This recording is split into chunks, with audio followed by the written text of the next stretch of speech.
All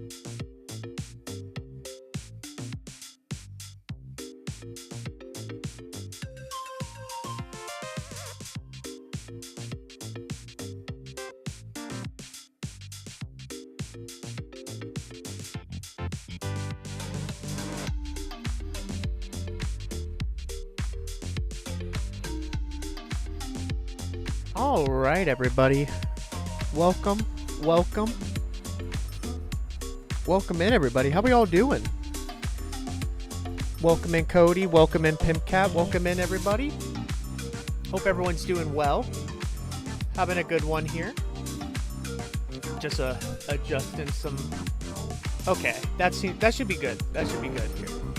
Hello there. Hello there. Hey, Cody. Hey, Cody and Cody. Cody with a C, Cody with a K. Let me lower down the music here a bit. Sorry, I didn't mean to pause it. There we go. Let's get to the jump. Hello, everybody. Welcome in, everybody. Welcome in, Pimpcat. Welcome in. Thank you for that. Hey, Cody. I'm doing pretty well. I'm a little sore right now. That's just because I did my workout today. I did my first workout of the week, so I'm a little sore. I also had to clean up, did a lot of dishes just to make sure, everything's good before I went live. But, doing pretty all right, all things considered. We're going to jump into some more Wind Waker tonight.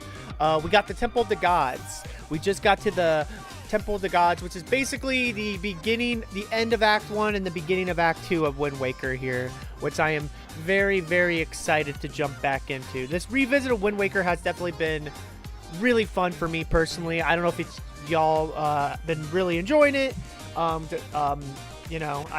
know this is like my first actual Zelda playthrough. That isn't just me kind of fucking around and Breath of the Wild or Tears of the Kingdom.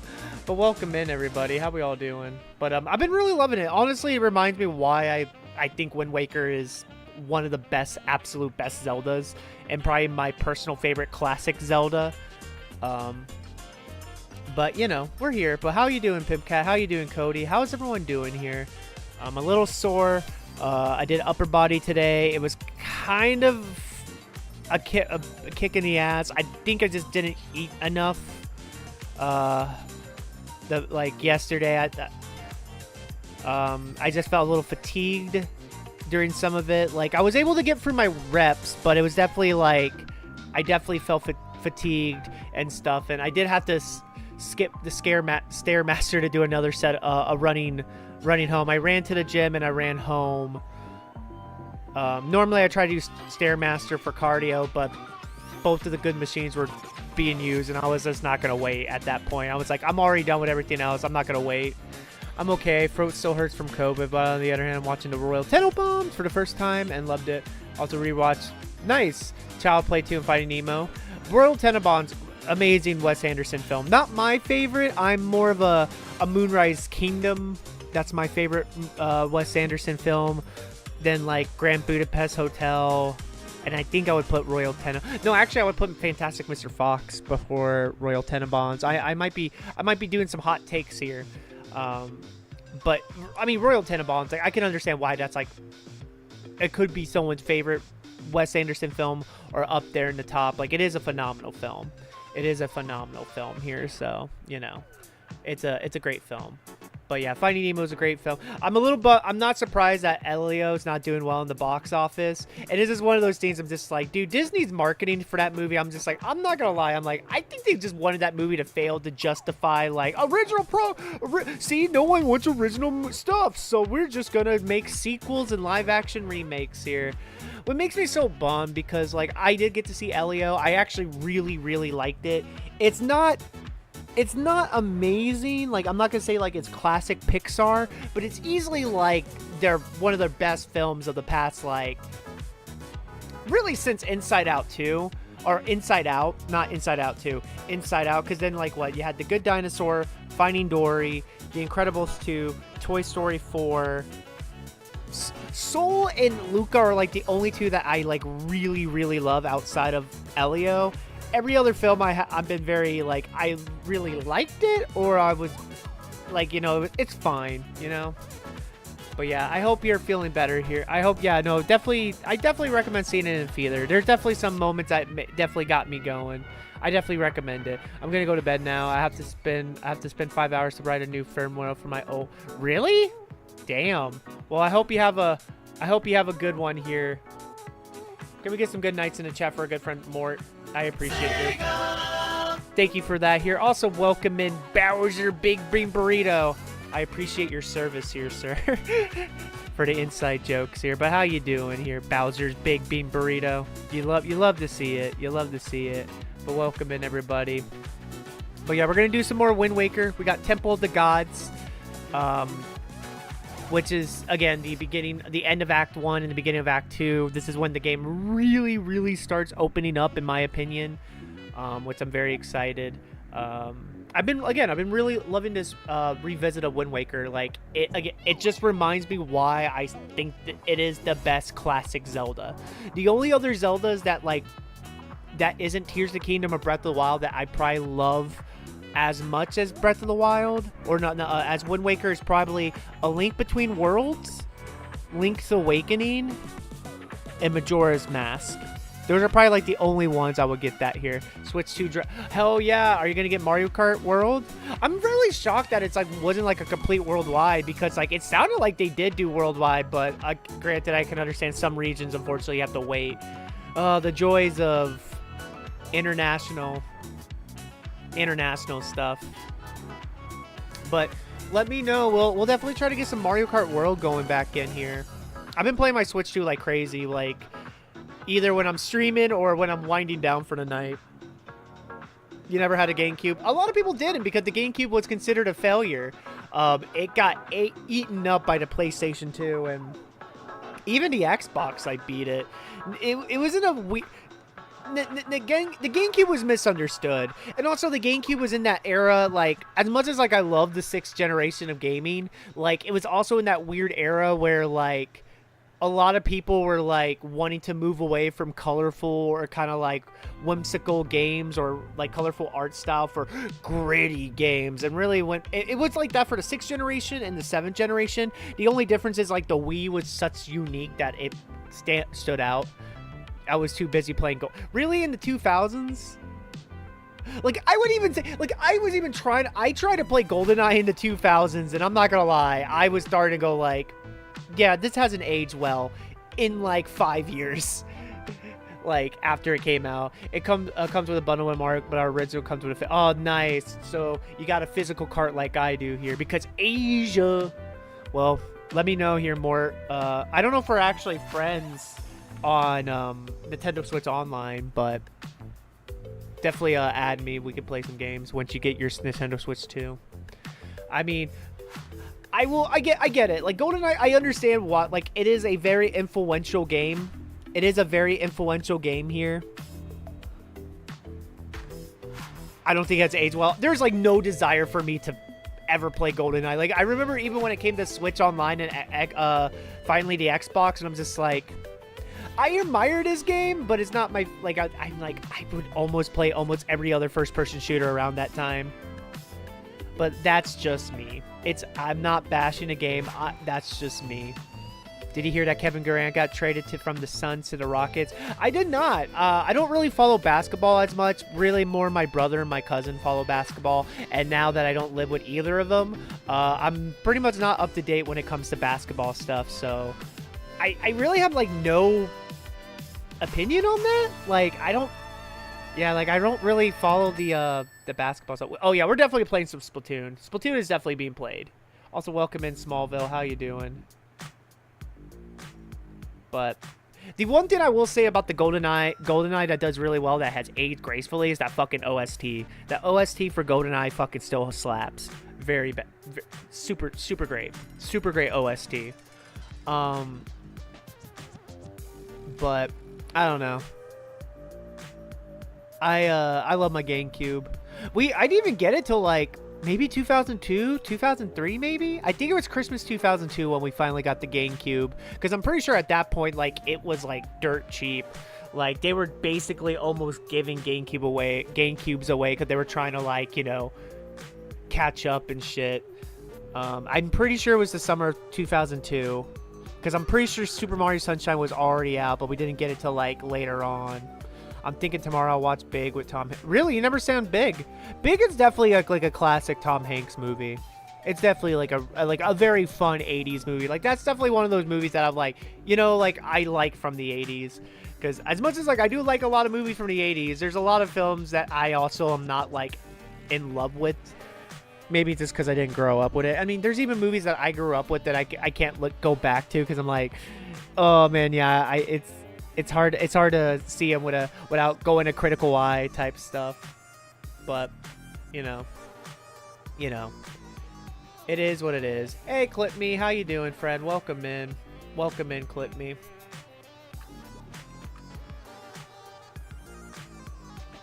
And of course, if you guys haven't followed Clip Me, definitely give him some love here.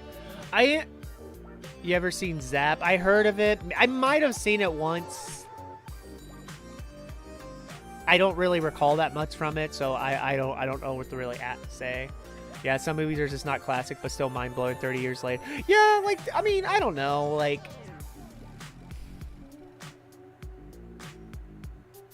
It's interesting.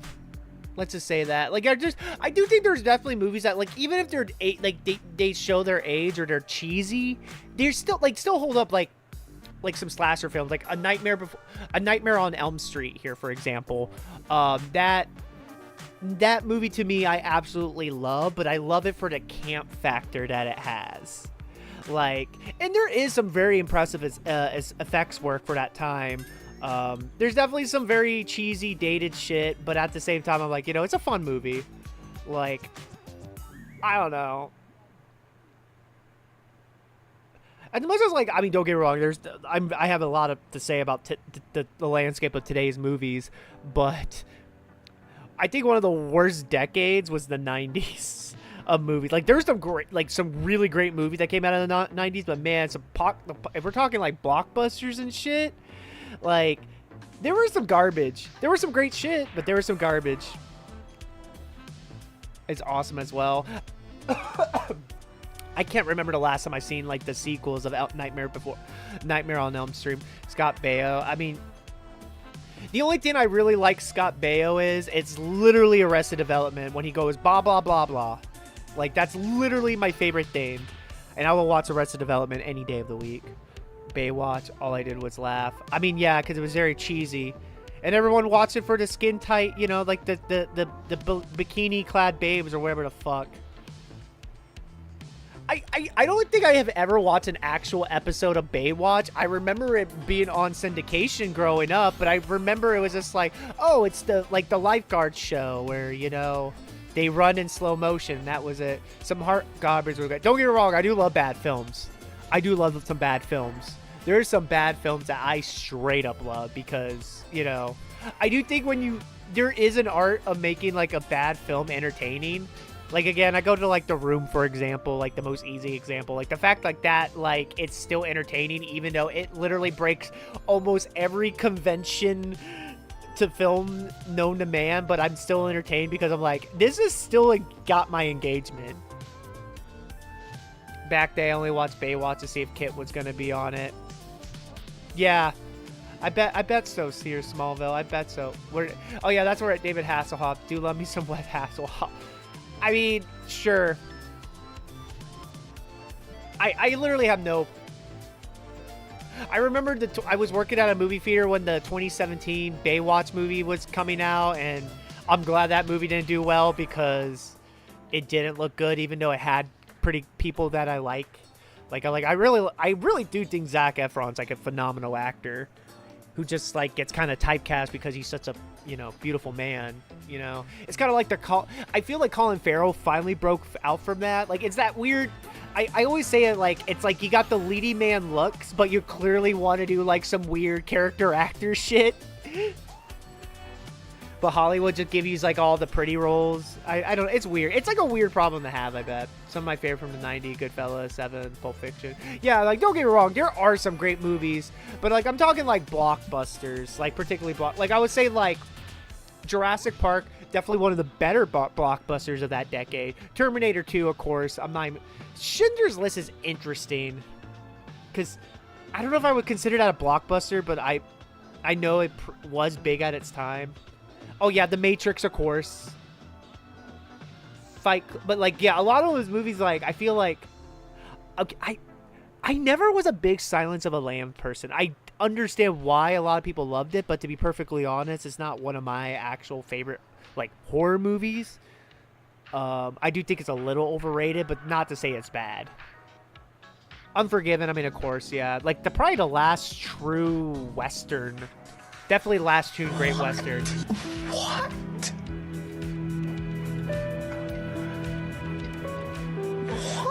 I know. I just don't care. I'm very hit miss when it comes to horror. I do think you just got coconut mold. Rubs the lotion on its skin and does this whenever it's cold. Coconut mold them. Thank you for that. Thank you for the 10 biddies on that here. But yeah, a lot, like, the only blockbuster I would really say is probably like maybe Jurassic Park and Terminator 2, and The Matrix, of course. Toy Story 1 and 2, obviously, but those were like really big risk. Like, Fight Club was critically panned and bombed at the box office, you know, like, Goodfellas. I mean, that's fair. But granted, I don't think like Martin Scorsese was ever like a big draw at the box office. He always was more like you catch it on TV or VHS type shit. Even though, like, I do think Goodfellas is his best movie. Like, Goodfellas is absolutely his best work. Air Force One and The Fugitive was great. I liked them. I think they're really good. I can't say they're great, but I think they're really good. I don't really think The Fugitive, I only feel like I know more, not because of the fucking movie itself. It's just the fact that, like, so much 90s media, like, if you watch, like, TV shows or anything in the 90s, like, reference that fucking movie, that's more where I actually know the movie more than, like, actually watching it. Because I don't think I watched it until, like, my teenager years and stuff. Air Force One, I only saw once. I hated The Crow for some reason. I don't know why. Yeah, I love it. Yeah, I think, like, the reputation of that film is interesting. I think the mistake is... Because it's one of those movies where... I do think it's a good movie. It's definitely a tragedy because of, like, obviously what happened on set that eventually led to the end of, you know... But, the end of Brandon Lee's life. But What Lies Beneath was a great horror movie. I mean, my favorite movies of the 90s, like, I mean, Cody definitely got them. Like, I would definitely put, like, Goodfellas. I would probably put Seven over Fight Club. I kind of think Fight Club's a little overrated, even though I still think it's a great movie. Pulp Fiction, of course. And I might even put Jackie Brown. Like, I think Jackie Brown's fucking phenomenal, too. I think Jackie Brown it's one of Tarantino's most underrated fucking movies. Jurassic Park, of course. Terminator 2. Schindler's List, I think it's, like, Spielberg's best that isn't Jaws. The Matrix, for what it was able to do in movies. Boogie Nights, oh, that one's tough because I'm like, what Paul Thomas Anderson movie would I put? Because it was like yeah, I would put Boogie Nights, even though I admire the fuck of Magnolia so much. Clerks or Dogma? Clerks I would actually put high up there. Clerks is like one of my personal favorite movies. I do love Dogma, but Dogma would not make my favorite movies of the list. Favorite movies of the 90s. There's so many great movies of the 90s that I'm like, you guys even mentioned fucking Richard Linklater, like the first Before movie here. I mean, Dazed and Confused, people say that's like Linklater's best right there. I don't think Chasing Amy has aged the best. I actually do not like Chasing Amy as much. I think it's a fine movie, but I would actually put Dogma ahead of Chasing Amy. Like, don't get me wrong, like, it definitely was like the best era for Kevin Smith, but I would... Clerks is the one that's like my absolute favorite from him. Yeah, I know it's celebrated 50th anniversary. I was just watching a video about that. One night we should talk about graded movies. I mean, we maybe. I actually have seen Everybody Wants Some. I saw it in theaters back in 2016 because I don't know if you guys, if I have said this enough on stream. I fucking love Richard Linklater, especially when I lived in Austin. When I was trying to do like film work and stuff. Like, I was part of the Austin Film Society. I adore fucking Richard Linklater, especially because like I love like filmmakers like Wes Anderson who like come from Texas, like kind of just show like, hey, like Texas is a great state for film type shit, you know. Hitman was all right. I didn't really love it. I liked it, but I wanted a bit more from it, especially the talent that was behind it. Because there were some choices that I'm just like, this is a weird one. Shawshank Redemption. Yeah. I think I would put that one. I mean, I'm thinking even 1999. Like Magnolia. I would put probably Boogie Nights. I mean, Coen Brothers that decade. Martin Fink. I mean, Big Lebowski. I would easily put Big Lebowski up there. What's the one movie that you could watch? Like, I would not put Titanic. I admire Titanic's filmmaking, but I don't think Titanic's a good movie. I think Titanic's a little overlong. I understand, like, the reason why is that long is, like, as long as, like, how long it took for the boat to sink. But I wanted that boat to sink, like, an hour before the movie ended. And I liked Braveheart. I think Braveheart's a little... I like Braveheart, but I think it's a little overrated. Like, I don't really care for Braveheart. I'm not gonna lie. There's a lot of... Especially now, there's a lot of Mel Gibson movies I just can't watch anymore. Like the Temple like Gone with... Oh my god, what a Titanic. I at least kind of, like, admire Gone with the Wind a bit more, even though, like... Total Recall. In that, I would definitely put Scream. Total Recall, I do like it. That one's tough because I'm trying to think of the other Schwarzenegger. Because the 90s was kind of like the last, like, true great decade for Schwarzenegger. Because he was starting to show his... Starting to slow down a bit. Scream, I mean, yeah, Scream... Jerry Maguire. I like Jerry Maguire. I don't think I would put it on my top favorites. You guys, I would probably put like a lot of indies shit that no one has mentioned. I'm trying to even remember, like, because on the spot, I'm like even trying to remember like movies that came out in the 90s type shit. Like Toy Story 2, I would definitely put on there. Oh, Election. Oh, hell yeah. Election. Hell yeah. Agree to disagree. I liked Raiders of the Lost Ark. I think it's a fun movie. I think it's a great movie. I don't think it's the greatest movie ever made. I can see how it's a lot of people's favorite movie of all time, but I don't know. I mean, that's also like so subjective. It's kind of hard to like really argue on that one. Fargo, yeah. Ooh, fuck. Fargo, what? Like that was 96, right? Yeah, Election, I would definitely put. 99 was also just a great year. 99 in general was just a great year for movies. Fargo. I mean, Princess Mononoke. That 99 is when it came to the West. And that might be my fuck. No, Spirited Away. No, it's Spirited Away. Because I was. Oh, I think Batman Forever sucks fucking dick. Batman Forever is one of my least favorite Batman movies. As much as I love Val Kilmer and like rest in peace, like I do think Val Kilmer was a phenomenal actor, but that movie fucking like it's kind of like Jurassic World to me. Like it's one of the most bland movies I have ever seen in my life. I'm just like I at least with like Batman and Robin, they at least went in more with the camp, you know? Yeah, I mean, the Seal song was great, I guess.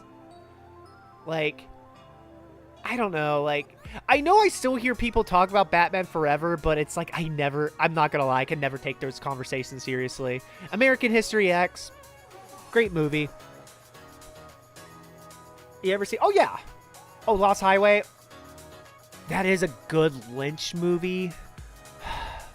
I mean, David Lynch in the 90s, you had Wild at Heart, you have Twin Peaks, Fire Walk With Me, you have Lost Highway, and then The Straight Story. I would even say, I mean, as much as I love Lost Highway, I think like if I have to pick one Lynch movie of that decade, yeah, like it's going to be fucking it's going to be Twin Peaks Fire Walk with Me.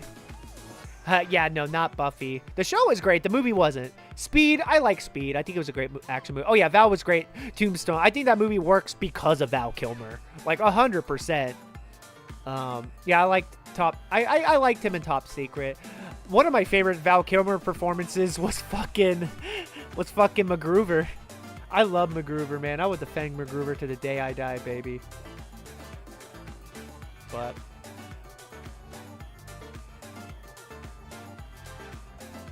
Heat's such an interesting movie to me because I think, I mean, that scene with that, like with, we already said Pulp Fiction, Smallville. That scene with Robert De Niro and Al Pacino is such like a legendary scene, and I do think it's a good movie, but I do think it's like one of those movies that like almost kind of gets carried by like its scene, even though like there's some fucking great movie. I mean, that's where the Al Pacino, like, she had a great ass, like, like fucking meme comes from, you know? Like, I feel like that was like peak coke filled up Al Pacino, man. LA Confidential. I liked LA Confidential. I didn't love it. I have to like look. American Beauty. I think American Beauty is overrated as fuck. I do not like American Beauty. I think that movie is so overrated. There's some great cinematography in that movie, don't get me wrong, but yeah, no, I think American Beauty is overrated as fuck here. Yeah, Magnolia, Fargo. Oh yeah, before anyone say Forrest Gump, no, Forrest Gump is not a good movie. One of the most overrated movies ever. Yeah, I would definitely put Scream. I would definitely put Galaxy Quest as well. I really love Galaxy Quest. South Park Bigger, Longer, and Uncut, I still think is like one of the best things that Trey and Matt ever done. Iron Giant, of course. Being John McAvoy. Oh, yeah, that was 90s too. Shit. Rushmore. That would definitely be my Wes Anderson pick, is Rushmore. Dazed and Confused, obviously. Clerks, we already said.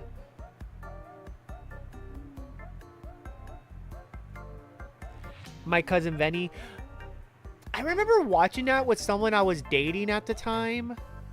Nightmare Before. So, I think The Lion King's a great... If I'm picking a Disney Renaissance film, I'm picking Beauty and the Beast. I think Beauty and the Beast is the best Disney Renaissance film. I actually think The Lion King's a little overrated, even though I do admire the ambition of that movie. But I do think The Lion King's a little overrated. Ed Wood. Yeah, Ed Wood. That definitely is probably Tim Burton's best work. Oh, yeah, Boys in the Hood. Oh, yeah. Yeah, Tom Cruise. Oh, yeah, Tom. I think that movie works because of Tom Hanks. If Tom Hanks... If anyone else played that role, I think that movie would be a disaster. But yeah, My Cousin Vinny, I think, like, I mean, Melissa Tomei, I mean, one, she's great in it. Honestly, I do think she actually does deserve the Oscar in that movie.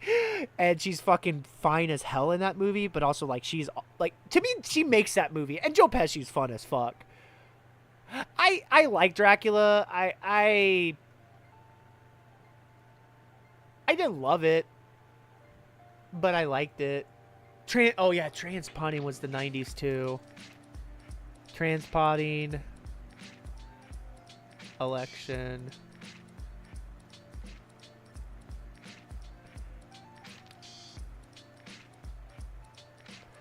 I'm going off of, like, some, like, list here. Oh, the Romeo and Juliet. Yeah, no, I can understand that one. Not mine. Clerks. Yeah, Clerks is definitely my favorite. I don't think I ever seen Buffalo 66. But it has Christina Ricci in it. The Ice Storm. Divergent Suicides. Yeah, that's I think that's Sophie Coppola's debut, and that movie still holds up. I don't think it would be harder. Leon the Professional. I don't think. I don't know. I don't know if I never really liked Leon the Professional, to be perfectly honest. I don't know. I feel like that one would be a lot easier. There is some great 80s movies, don't get me wrong, but I'm not gonna lie, like, as much as, like, I think 90s blockbusters was bad, like, I think 90s had some really great, like, 'cause that was when the indie scene happened. Like, that's when, like, the indie boom, like, you know, Kevin Smith, Quentin Tarantino, Robert Rodriguez, Richard Linklater, like, Wes Anderson, you know. I feel like I have seen Orlando. I feel like I did see that movie. If I'm picking an Adam Sandler movie from the 90s, as much as, like, I love Billy Madison, I think I would put Happy Gilmore. The Usual Suspects, even though, man, it's kind of hard to talk about that movie without fucking mentioning the film's director and other people in it.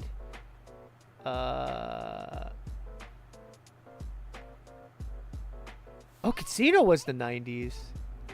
I would still put Goodfellas, though. I don't know if I would put... I admire Swingers a lot, but I don't know if I would put it. What was... Happy Gilmore, too. I know, I'm excited for Happy... I am curious about Happy Gilmore. Jack. I didn't like Jack. It was David Cronenberg last night. Election, I definitely put. Fear and Loathing in Las Vegas, I think, is one of the more overrated movies of the 90s, even though I still kind of admire it. Oh, yeah, Bad Lieutenant was in the fucking 90s. Shawshank Redemption. Terminator 2. The Age of Innocence. Yeah, because this was a period piece. Yeah, this was Daniel Day-Lewis and Michelle Pfeiffer. There's something about Mary. I don't know if I would... I really like that movie, but I don't know if I would say it's one of my favorites of that decade. Schindler's List. Schindler's List is like Spielberg's like magnum opus that isn't like Jurassic Park and Jaws. Good Will Hunting. I like Good Will Hunting. It's not one of my favorites. Oh yeah, Before Sunrise. Fuck yes. Fuck yes. I would honestly put like a good chunk of Richard Linklater's film in it. Edward Scissorhands. Yeah. When We Were Kings. Yeah, I'm about to say, I thought this was a document. Yeah, it was a documentary about Muhammad Ali. Ooh, I think I would put Friday. I really did like Friday. I think Friday is one of those comedies that has surprisingly hold up a lot. And like the fucking Shaq Fu, whatever the fuck he came out with in that decade. I think I would put Wayne's World, because Wayne's World and like MacGruber are like really the only two SNL movies that I absolutely love. Jackie Brown, I think it's under. Oh, Audition was 99. Fuck yeah, I keep on forgetting. I always think that was 2000, but no, it's 99. Audition, one of the most fucked up movies I have ever seen, but like fucking phenomenal. I can't understand Clueless. Being John Malkovich, I mean, I'm a Charlie Kaufman and Spike Jones simp. So yeah, I'm definitely putting that movie in there. Scream, yeah, I'm definitely putting Scream. Dazed and Confused, yeah. Liar, Liar. If I have to put a Jim Carrey movie of that decade, this might be a hot take. Here. I might put Man on the Moon. I do like Truman Show. I might even put The Mask. Miller's Crossing. Oh yeah, that's another Coen Brothers, right? That decade.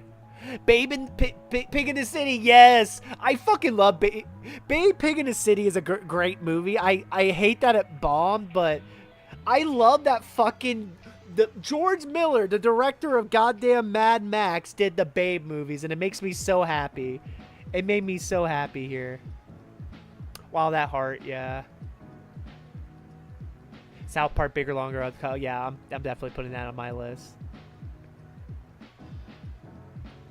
I have to like sit down and shit.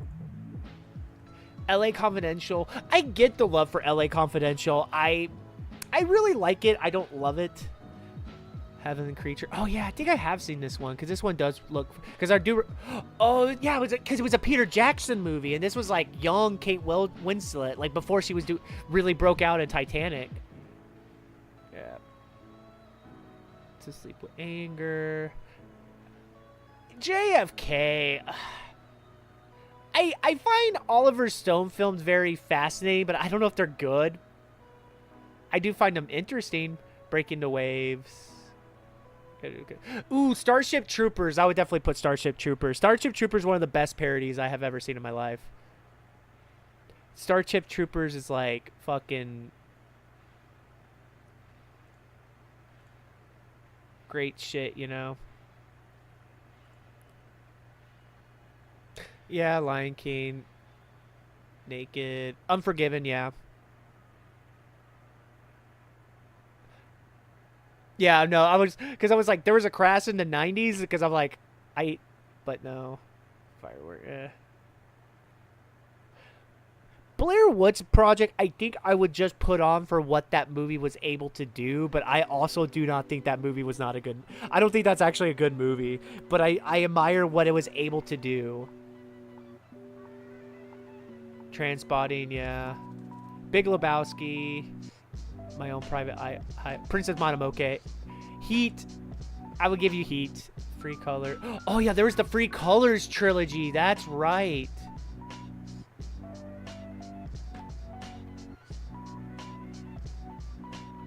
Rushmore. Eyes Wide Shut. How have none of us talk about like Stanley Kubrick's last movie, Eyes Wide Shut? Was I think it's like top 3 of his. I think about Eyes Wide Shut a lot, especially that ending. Barton Fink. One of my favorite Simpsons bits. One of my favorite bits of The Simpsons is the fucking like, we're gonna go see an R-rated movie, Bart, and it's just like Milhouse and all the other elementary skits like Barton Fink. That's like one of my favorite Simpsons bits ever. The Talented Mr. Rigby. I do recall that one with Dawn of the Dead. I think that was 2000s. There's 2000s. So I heard that Tony wanted to start Cardboard Crack. Oh no. Oh no. Oh no. I mean, I get it. As much as I do think Fight Club is overrated, I would put it still in my top 100. Office Space I would put in. I actually think Office Space is the better of the films, like for what they were trying to do. Reservoir Dogs, yeah, I give that one. The Matrix. Boogie Nights, I think Boogie Nights is probably Paul Thomas Anderson's best film of that day. Fargo. Oh, fuck. Groundhog Day. Yeah, 'cause that was 93. Groundhog Day, I think, is Bill Murray's best movie. I think, yeah, I would put Groundhog Day easily in that shit. Yeah, I already said Galaxy Quest. Galaxy Quest would be in my favorites. The Piano, I do remember that one. Malcolm X, yeah, I would put that one. Slacker. So I think I would put Slacker, but I don't know if I would put it that high up as this one here. Close Up. Pulp Fiction, of course. Silence of the Lambs. I know I'm the minority on this. I do think it's overrated a bit, but I do understand it is still a great film. Hoop Dreams, that documentary is great. Yeah, Goodfellas. So.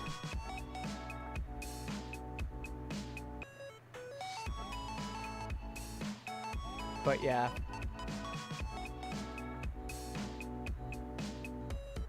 But we already said 7. Blast from the Past. I remember that movie. I would have to sit down and actually like, I would have to sit down and do like a list. Because I know I did do like The Mummy. I like The Mummy. It would not make my top 100. Especially the year of 99. Like, The Mummy was fun, don't get me wrong, but like that year was so fucking. I think it was back in 2019 and 2020. I did like make a best of list of each decade. Because I think we did like the best of the 2010s. Because that was the end of that decade. So I was kind of like, what was the best films of the 2010s, and that kind of like started that boat. Which, by the way, if anyone's wondering what mine were, I definitely put like Scott Pilgrim, Moonlight, Boyhood. I know, I'm trying to remember like that list. Under the Silver Lake. Like that's the thing. Like I can't like vividly remember them all, you know. But it is what it is. But I think that's what started it, because I used to work with a bunch of like film buffs, because we were like all like inspiring one of the work in film in media in some way or form. So we went to like, this is when I was going to like the draft house a lot. I was going to the draft house a lot, you know. I would hang out with coworkers that were well, at the time, like-minded people. This is how I started like starting to date my ex type stuff. Cause yeah, I remember we cause also, yeah, I was doing like even music, like media, TV shows type stuff. I remember that, and I was just like, yeah. All like just best of the best of those decades. I know I have sat down. I don't know if I do save the list, but I could definitely break down like the 2010s. The Bodyguard. It was a fine movie. Honestly, the best thing that came out of the Bodyguard is Whitney Houston's single from it, because I think that's like, isn't that the. No, okay, what was the other Whitney Houston song that isn't like I Want to Dance with Somebody? The movie or the song? I will give you the movie, but I can't give you the song, man. I'm sorry. I'm not fucking trash talking Whitney Houston. I will always... No, that song is a straight up banger. That song is a straight up banger. I'm sorry. I can kind of see maybe how you could think it's overrated. Like, I can understand that the movie... I mean, the movie's... I don't even think the movie's that great, to be perfectly honest. Kevin Costner is such an interesting actor to me, because he has been in some generally classic movies, but he has also been in some fucking garbage. And Waterworld. I saw Waterworld. We made fun of it. It was fun. But I didn't like Waterworld. Yeah, Waterworld's a very bad movie. But also Kevin Costner, I don't know if I can say he's a good actor. He's a fine actor. I feel like he's good for the roles that he plays very well. I know that sounds like a really a backhanded compliment. I'm really not trying to say that, because I actually generally do like Kevin Costner, but there's some really bad movies he did. Oh, Battlestar Earth, or whatever the fuck. Battlefield Earth. The Scientology movie? Yeah, fuck that, man. Fuck that noise. But, you know. But yeah, no, it's a good time. I'm gonna have to sit down. Because I really haven't thought about it probably since 2020, to be perfectly honest. I mean, there's still a good amount of the movies of this decade I still need to catch up on. Because even by 2015, last decade, I was already seeing a good amount of films. Granted, I didn't see as much films as there was a period it always kind of has been like that, and it's mostly because of financial or just where I'm at in my life. High school and college, I definitely went to the movies a lot, because we used to hang out at the movie theater here, to mingle, but also that's where my love of movies really started coming in. And then I think when I first moved to Austin in 2013, I still saw movies, but I didn't see them as often because I was doing other stuff. I also was a broke fucking 20-something-year-old. I could only do so much here. What are my top 5 of this year? Sinners is definitely number 1. Sinners. What movies have I seen this year? Because I have to think about that shit.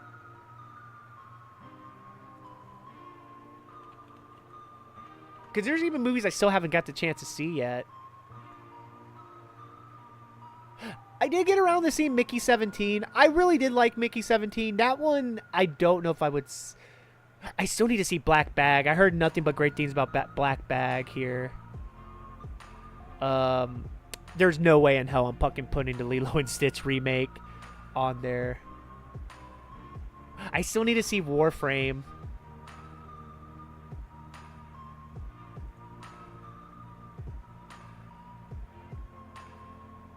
The Legend of Ochi. I heard that one's mixed.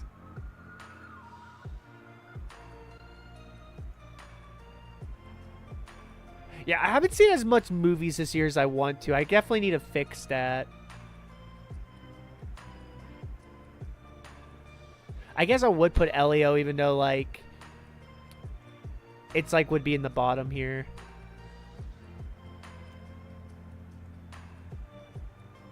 I could tell you, like, definitely, like, my favorite media, like, TV shows and shit, like, The Rehearsal and Andor are, like, two of the best fucking things. And I know they're not going to get as much award love. Deadpool. I think Deadpool and that was 2024 and would not make my favorite movies of that year. It was a fine movie. I actually have a lot of issues with Deadpool and Wolverine. I think a lot of that movie works because Hugh Jackman came back to the role. And there is some fun little moments with, like, the Fox continuity type stuff. But at the same time, like, I don't really... I have no desire to see that movie again. Yeah, that was 2024. That was July of 2024, dude. That was July of 2024. But yeah, I do see ads are about to play, chat, so I do have to do a quick be right back to run some ads. But once we come back here, we can still talk, but I obviously got to play some Zelda. But bear with me for about 3 to 5 minutes. We're going to run some ads here, and I'll be right back with more Legend of Zelda Wind Waker. See y'all in a moment.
All right, y'all.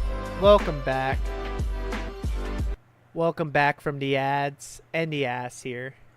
Welcome back, y'all. We do run ads at the hour mark just so we can eliminate pre-rolls and make sure no one's missing out on any stream action here. But welcome back in, everybody. Welcome in. If you guys are just joining us again, my name is Troy, aka T-Roy Jenkins. I am primarily a platformer streamer. We stream all sorts of games here. About to jump back into some Legend of Zelda Wind Waker. Also, yeah, Deadpool and Wolverine was 2024. In fact, I would like 2024, like The Substance, Anora, Nickel Boys is great. Challengers was great. I Saw the TV Glow, Doom Part 2. Concave was great. Sing Scene is like underrated as fuck. I did get around to seeing Notes for All 2. That was a great one here. Yeah, I can't. Yeah, they're. Oh, The Wild Robot. Yeah, like there's a lot of films in 2024 I would put before Deadpool and Wolverine. Not to say like I don't. You don't. I can maybe get what you're saying. I think Anora. It wasn't my favorite movie of the year. It was definitely in my top 5. I think what made that movie work so well was Mickey Madison's performance. Like, that is a movie that I'm like, holy shit, this woman can act. Like, damn, what a, like, an actual breakout performance here.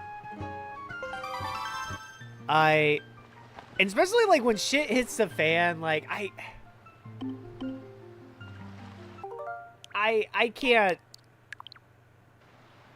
can't say it was shit. I can't say it was shit. Everyone has a right to their own opinions, but like, yeah, I really like Anora. I do understand kind of the like question because of like, does it actually like glorify sex work type stuff? You know, like, and just like how some themes in nature here and some messaging, but I think like what the film was trying to do, I think it did really well. That one's tough because honestly, I don't know. Like, that would be like such a hard pick because honestly, if you put a gun to my head, I don't know who I would pick, to be perfectly honest. Like Demi Moore or Mickey Madison, because I think both of those performances were phenomenal. I might have said Demi Moore just because like she had such a long career already, and I feel like Mickey Madison has like such a young career ahead of her. Like, you know. And especially like the message of The Substance definitely kind of makes that win a little funny, but at the same time, like I do think Mickey was phenomenal in that movie. Like, I think Anora works a lot because of her. Where I think Demi Moore was who fucking carried that movie too, but I feel like also the filmmaking was a little bit more interesting. That's why The Substance was my favorite movie of last year.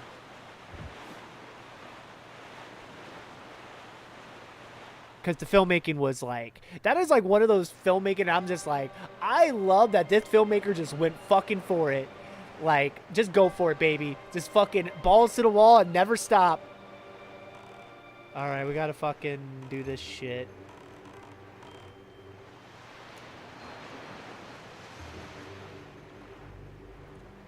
But I do get the argument of Demi Moore should have won. I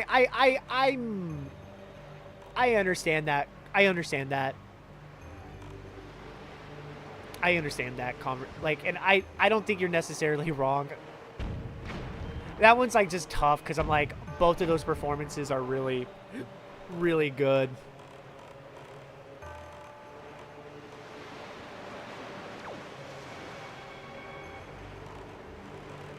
It also like kind of blew my mind that like The Substance did get like a lot of like award love, but like I feel like as much as like if you had to nominate one person, of course Demi Moore, but I'm like I still kind of find it odd that Margaret Qualley did not get nominated because I feel like a lot of that movie also works because of her.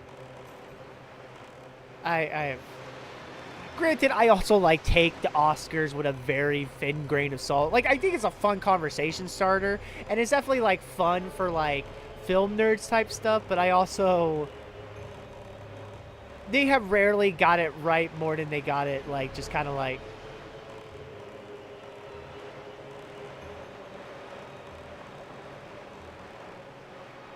Alright. I do remember not loving this dungeon as much because of the water rising type shit.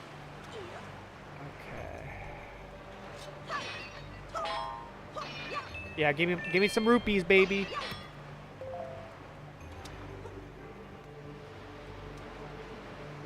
Oh shit, I didn't want to throw it.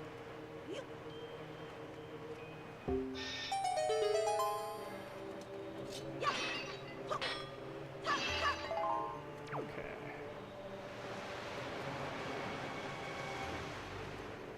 What's this? Okay, no, that's not. Okay.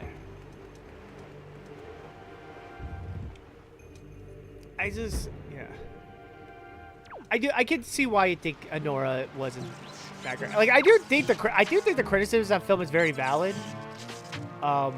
It's just the one thing it's hard for me to argue. It's just like, I'm like, fuck, Mickey Madison in that movie was like phenomenal.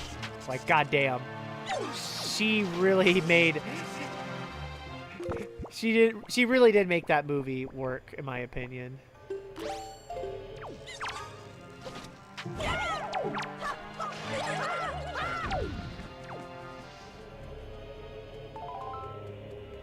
Okay.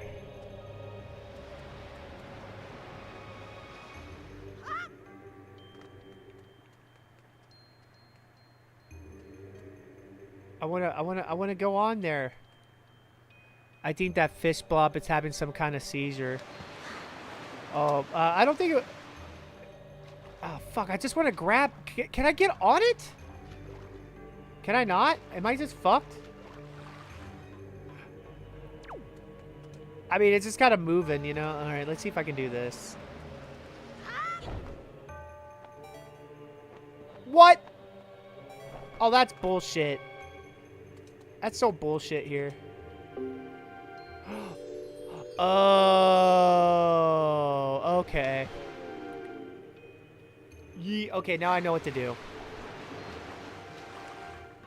Yeet. No yeet. Yeet. No yeet. Okay.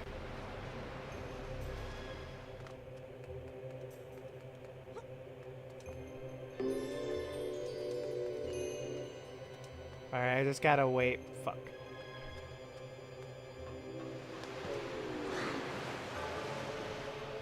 Alright, just gotta wait.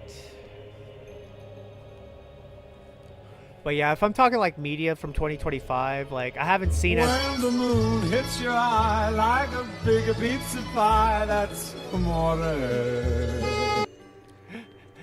Thank you for that, Cody. Because I definitely have watched more TV shows this year than I have seen movies, and my favorite, my two favorite shows of this year has been straight up has been The Rehearsal and Andor. I think The Rehearsal might be my favorite TV show of the decade. Like, just what that... Pimpcat, thank you for the biddies for that, for the Zelda alert here. Like, I still can't believe what Nathan Fielder was able to do. And then Andor Season 2, like... Andor is the best thing Star Wars has ever done. I will die on that hill. That's why it's now kind of funny to kind of talk about Star Wars to me. Because, like, I'm not gonna lie, Andor kind of has made every other thing Star Wars related for me kind of silly. Even though I still like a good chunk of it. But I'm just like, nothing comes close to Andor in my opinion. Like, Andor is like what I wanted Star Wars to be this entire time, and I don't know if we're ever going to get it again because I just don't think Disney is willing to make that show again. Like, I wish it gets more award recognition because that show is fucking great, but like, if you haven't seen Andor, I can't recommend it enough. Like, it is straight up not only the best thing Star Wars related in the Disney era, it is the best best Star Wars thing ever. Like, I will die on that fucking hill. I will die on that fucking hill here. I'm trying to think of I really like the studio. I think the studio is a phenomenal show, especially for people who are like film buffs or like has worked in like the industry in some shape or form. Like I really do like the studio a lot. Severance, yeah, season 2. I mean, while I don't think I love it as much as season 1, I do really like Severance and see why it's like the fucking show that took over.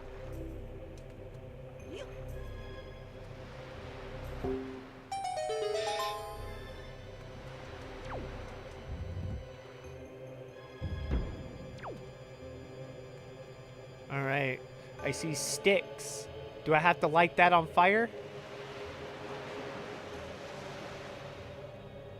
Let me see. Can I do this? Ah, shit. But yeah, I'm trying to think of like. I think those are like maybe like the. I think those are like the. I think those are like my favorite of this year. Also, Hacks. I do like Hacks a lot. I still need to watch that Adult Swim show. Fuck, what was it called? It premiered earlier this year. I've been hearing nothing but great things about it. Cause it's like kind of like a mystery. Like it's not like a typical adult adult animation comedy. Like it's actually kind of doing something unique. And it's also kind of nice that Adult Swim is kind of like doing some weird shit again, because as much as I do love Rick and Morty, like it just kind of seemed like they didn't really give a lot of shows a chance that wasn't Rick and Morty. Granted, Smiling Friends is like that one exception here, which I'm so excited for Smiling Friends to come back in the fall.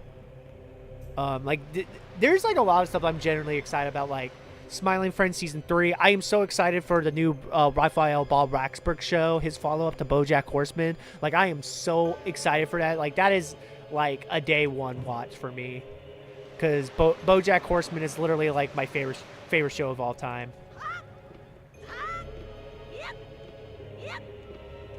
Yeah, baby, get fucked. I am so smart.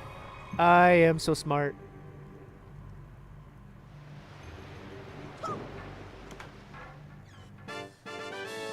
We got the small key. Let's go.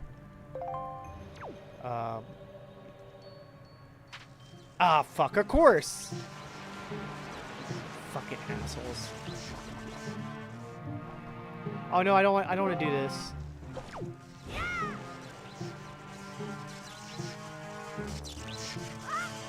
Oh fuck. Fuck. What? That didn't work. Oh.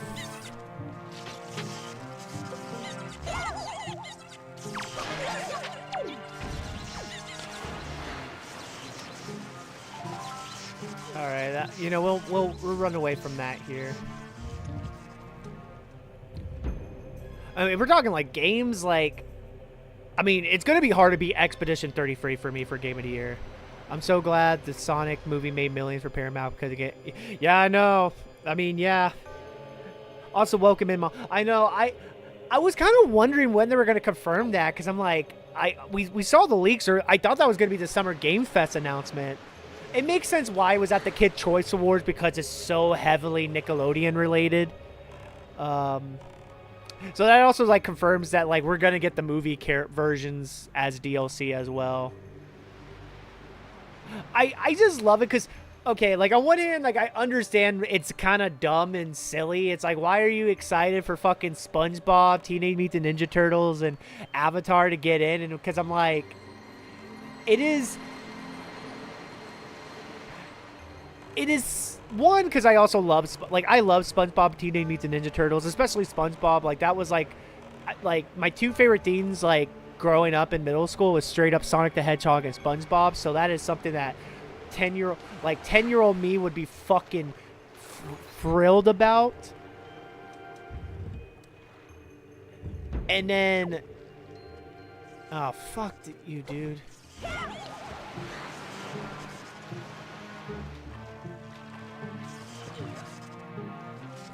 But like,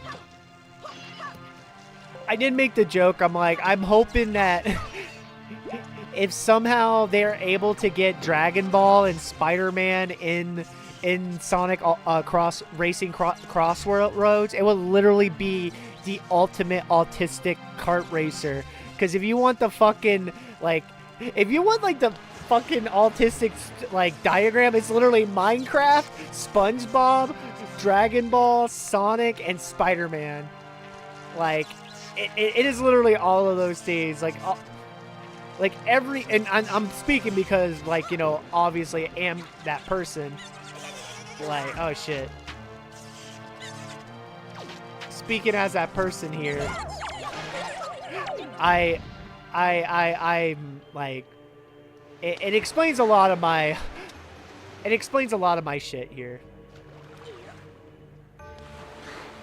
But yeah, I'm very excited I'm also like very excited because I really liked my time with Sonic Crossroads when we got the beta back in February. Like I honestly think Sonic Racing Crossroads has the shot of being the kart racer of the year. I honestly do think that. Like, I really want Superman to make $1 billion because in modern day. We will see. I do think it's going to be a big hit. I don't know if it's going to make $1 billion. I feel like that's... It's still kind of crazy that the Batman didn't make $1 billion to me, because Batman has always been a big box office success. But granted, like, I think how they did that movie was weird, or like the release of that movie.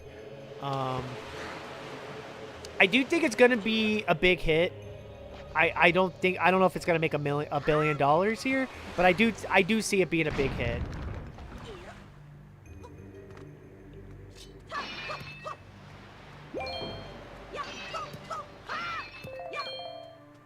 Like, the only movie but didn't James Gunn hasn't made, like, I don't think any of the Guardians movies has made $1 billion.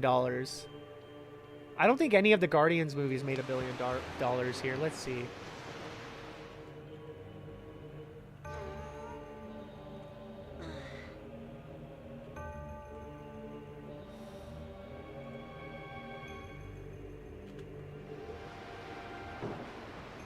Let's see.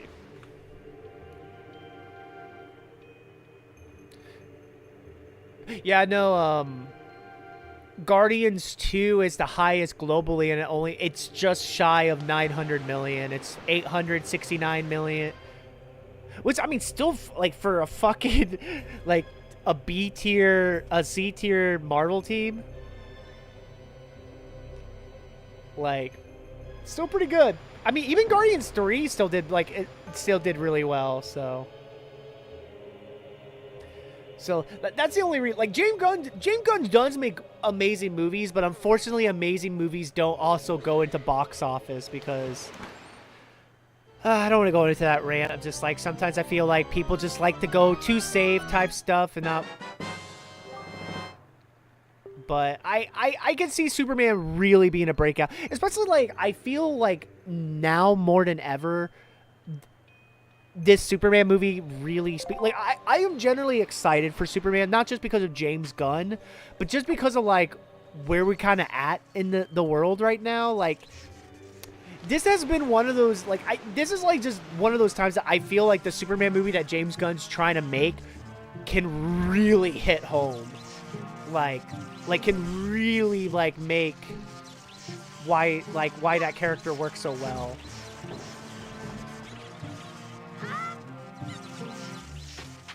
Because Superman's always supposed to be giving you hope.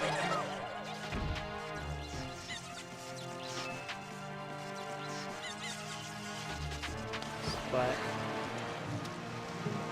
I mean, I feel like, to be honest, like, I feel like the only movies that might do $1 million this year or this summer will probably be Lilo and Stitch, or $1 billion will be Lilo and Stitch and the How I Trained Your Dragon remake. Which makes me sad that, like, two of the highest grossing movies of the summer is going to be both, like, live action remakes. Even though I heard pretty alright things about the How I Trained Your Dragon, I don't know, I'm just so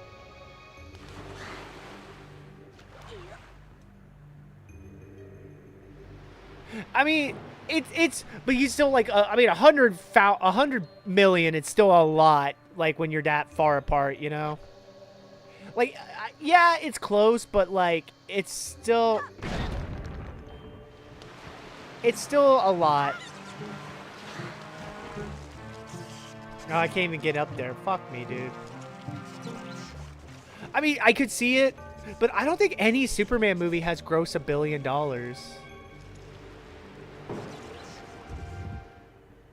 Even though, like, Superman is, like, a very popular superhero. So, I mean, I could be wrong. But I just... It's gonna do really well. It's gonna do really well. It's easily gonna be, like, one of the biggest hits of the year. Like...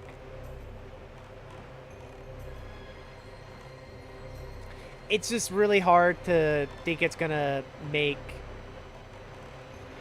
I don't think it's impossible for it to make $1 billion, but I do think it has its odds against it. Especially it's coming out in a very jam-packed July. Like, it's going against Jurassic World, which I feel like that could still make fucking $1 billion, because, again, at Jurassic World... You make one fucking good movie in a franchise, but it's so fucking good. It literally carries everything for you.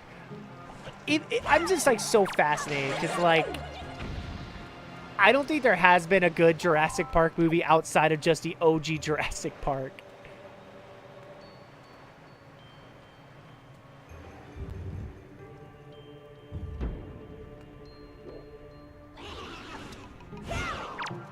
But yeah, I have Jurassic World, and then you have Fantastic Four, which I do think Fantastic Four is going to be a big hit, but I don't see it being $1 billion grosser as well.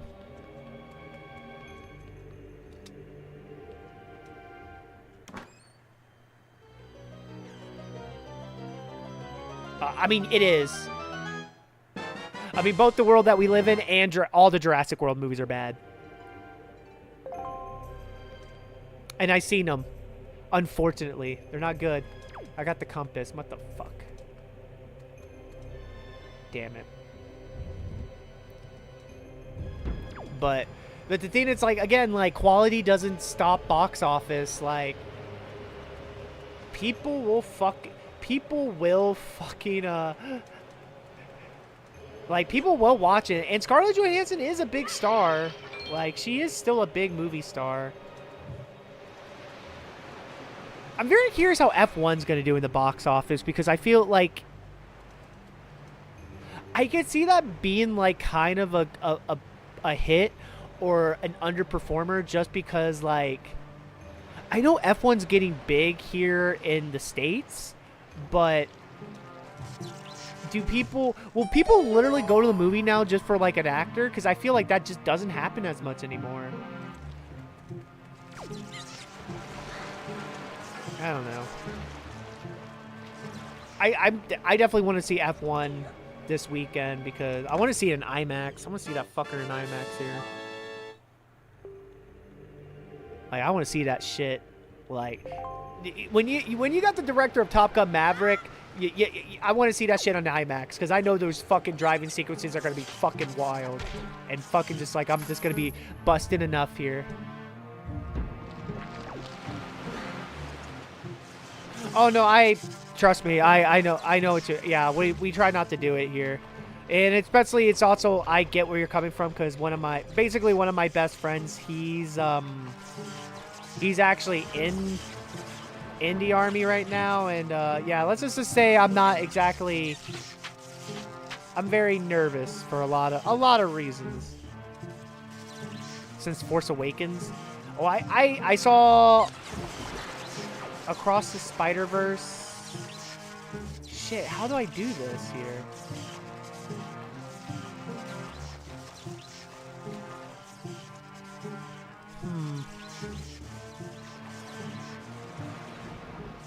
Well, because, I mean, also, like, when I used to live in Austin, there was the ball. Actually, no, the last movie I saw in IMAX was the Alien movie last year. My brothers took us to see that. I completely forgot, yeah.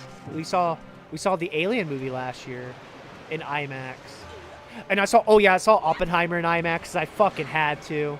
Like, When San Antonio actually got one of the few like general 75mm IMAX shit, you know I'm fucking seeing this. I don't give a fuck.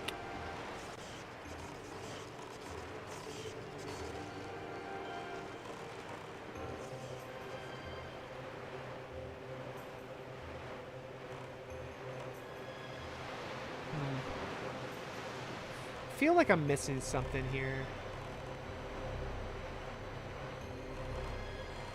I don't think I can put this with me here.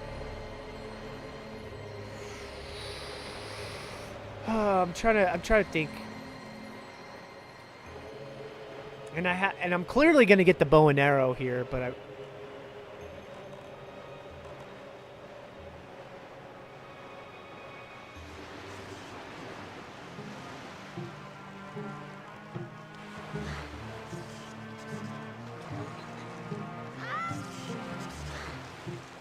what was the first movie I saw in IMAX? To be honest, I don't know. I really don't know. I really don't know. It might have been like the Battle of the Alamo. It might have been Battle of the Alamo. Because that's like the big like IMAX movie that they always show here in the River Center in San Antonio. I feel like that might have been it. Because I'm even trying to think of like... Because we didn't really see a lot of IMAX movies when I was a kid. Because it was still like a pretty luxury kind of thing. And then like... Shit.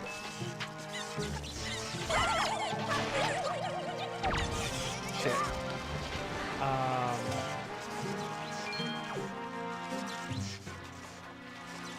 Do I do the boomerang or something? But yeah, like... I don't think I really saw a lot of IMAX movies until I got into college. Oh. Yeah, like, it's really been more recent that they actually shot in IMAX type shit.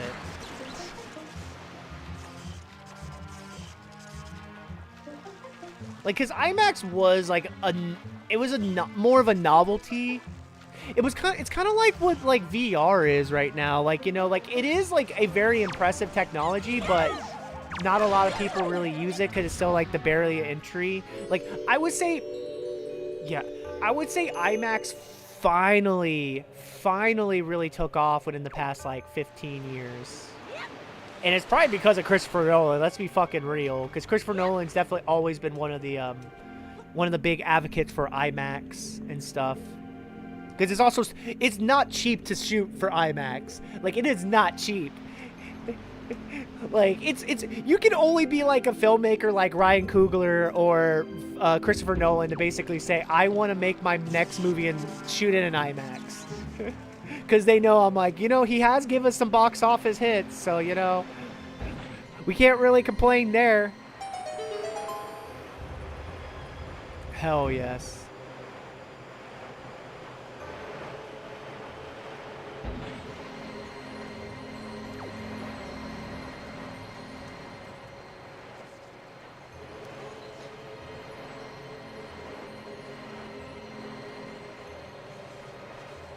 But yeah.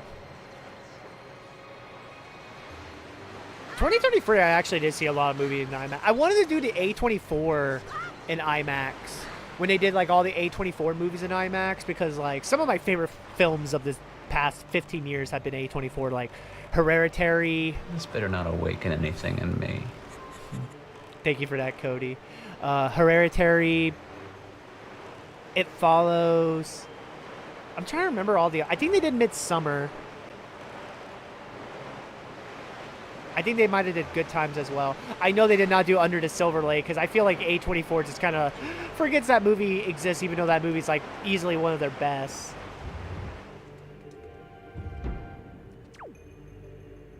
Yeah, oh shit. Alright, let's run. Run for our fucking lives.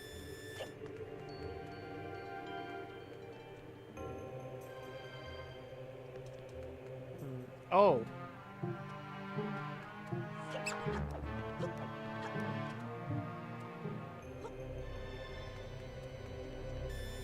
God damn it. Fuck.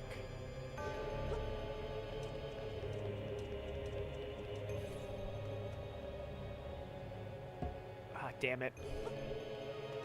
But yeah, no. It also is kind of crazy because, like, the River Center IMAX here in San... Because always growing up, the Bob Bullock was always, like, the one that people say is, like, that's the shit. Like, that's the IMAX in Texas. But, like, I've been kind of, like, noticing, like, a lot more, like, 75 millimeters shit comes to the River Center in fucking San Antonio, which is kind of wild. I'm not complaining. But I do think the screen is bigger at Bob Bullock. Like, I do think, like, the Bob Bullock is, like, the big... Like, it is a big fucking screen. Like, I saw Avatar there. Like, the OG Avatar and the sequel in 2022. Both are phenomenal. Hell yeah. We got platforming, baby. And I didn't even really get to see as much movies at the Bob Bullock when I used to live there. Because I also was such a big Draft House person. Like, I fucking love the Alamo Draft House. Like, I literally, like, I basically saw everything at the Draft House if I could. Could they also would do 75 millimeter screenings of, like, some of my favorite movies, the movie party type stuff. Like, I honestly don't know if I actually straight up saw a movie at the Bob Bullock when I lived in Austin. Because, like, all the movies I saw at Bob Bullock, I was not living in Austin. I'm generally trying to think of... No, I did see Dunkirk. I did see Dunkirk in IMAX there. I did try to go see Dunkirk, because that was one of those movies I was like, yeah, I gotta see this fucking shit in IMAX.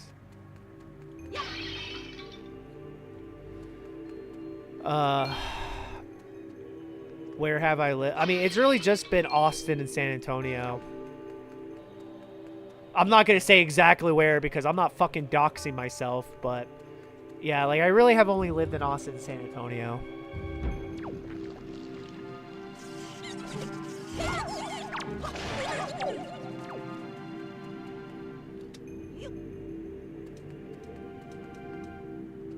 But yeah, because I lived in Austin for about a decade, and I mean, I grew up here in San Antonio, and I've been living here for almost 4 years now, which is kind of wild.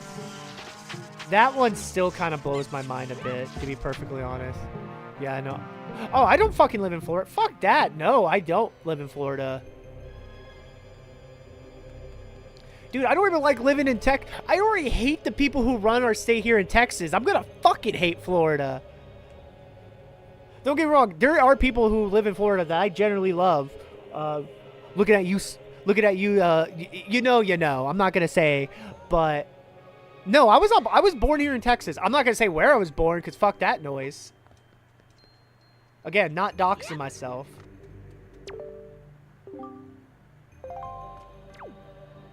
No. Come on! I do remember this very well.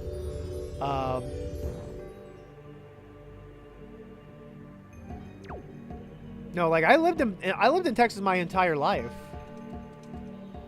So far.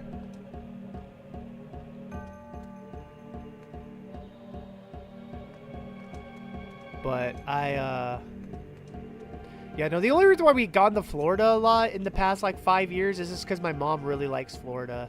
That's really it. That's really it here. Okay, that worked.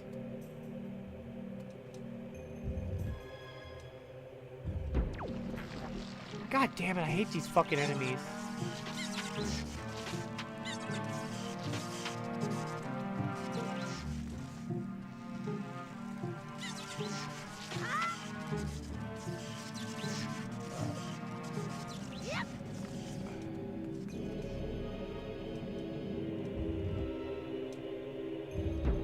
Hell yeah, we got okay, one down. I think we got 2 to go.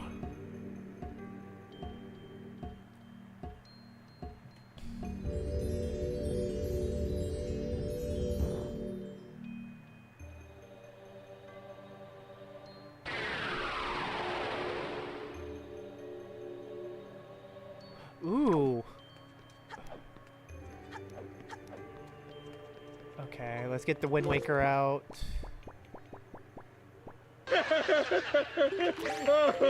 It's funny because it's true. I don't even know what's funny. It's just true here. Alright. Clearly we're doing 4.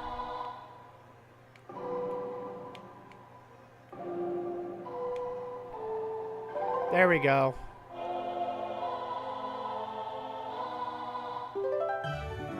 I'll crump with you, sweetie pie.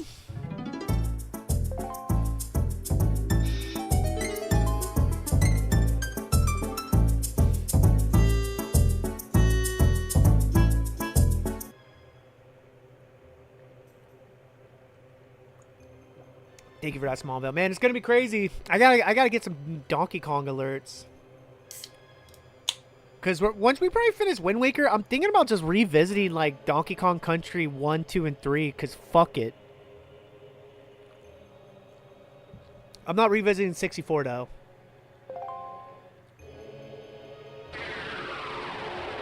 I am not revisiting 64. Fuck that noise.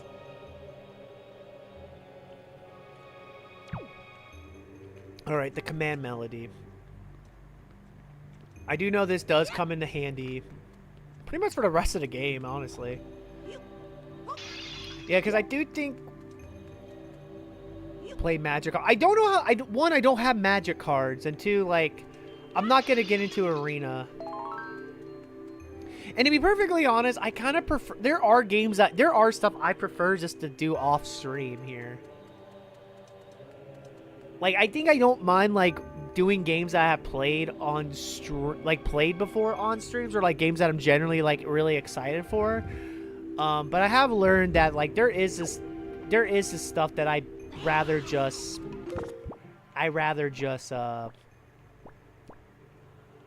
play off stream. Fucker. I was just saying, okay, let's see here. Okay, clearly,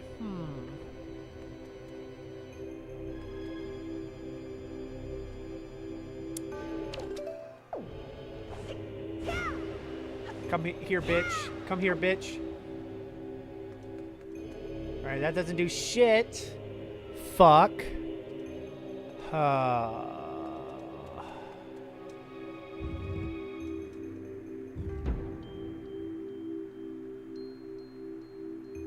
Well, because I don't really... I get why some people do it. Like, I'm not against it. I'm... You know...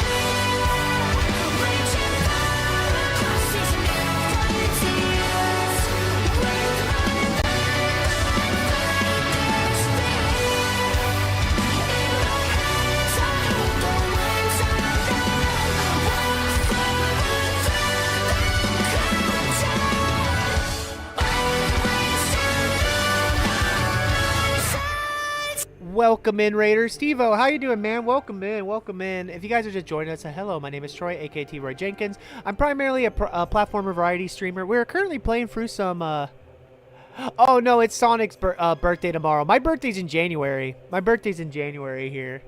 But welcome in, Steve-O. How you doing? Thank you for, the thoughts here. But welcome in. We're playing some Wind Waker on the GameCube NSO. Really been enjoying my time with it so far. I love this game. Like, this is what my favorite classic Zelda still holds up, in my opinion. So, but yeah. Welcome in, everybody. But to answer your question here, Smallville, it's just, I don't really... Oh, shit, what the fuck?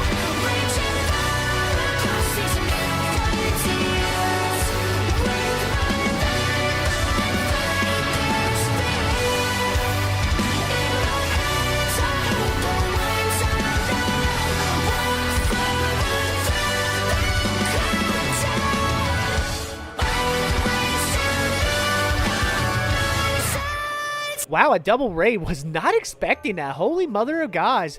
Thank you so much for that raid here, Breeze Builds T. Do you spill the tea? Oh, because you're playing. Oh, I see you're playing some Wind Waker too. Are you a fan of Wind Waker? Is Wind Waker your favorite classic Zelda like mine is? Because I love this game. I haven't touched this game since 2014. It's phenomenal. Like, this is my favorite classic Zelda. I love this game so much. Welcome in, Bumble. Welcome in, Bumble. But Bree spill tea. I like that name. Do you spill the tea like, do you spill iced tea, or do you spill the tea like you spilled the gossip? Because there is a difference. And if you do spill iced tea, how dare you? That's a sin here in Texas because we love our iced tea. I'm kidding. Welcome, and thank you so much for that raid here. I deeply appreciate you. If you guys haven't followed Bree Spills Tea, definitely give them some love. Definitely deserve all the love and support here. Hello, everybody. My name is Troy, aka T. Roy Jenkins. I am primarily a variety platformer streamer. We stream all sorts of games here. As you can see, I'm currently playing through The Legend of Zelda Wind Waker on GameCube NSO. Really, this is my first time playing it since 2014. I mean, this game holds up. Not the biggest fan of this dungeon, but this game still holds up. Also, thank you so much for that follow here. Our follows are anonymous, so I do appreciate you, but I do hope you enjoy your follower emotes and your channel points here. We do have fun little Switch 2, Legend of Zelda, Donkey Kong, Sonic, you know, all that stuff here. Love all the Sonic stuff. Thank you for that, Syrda.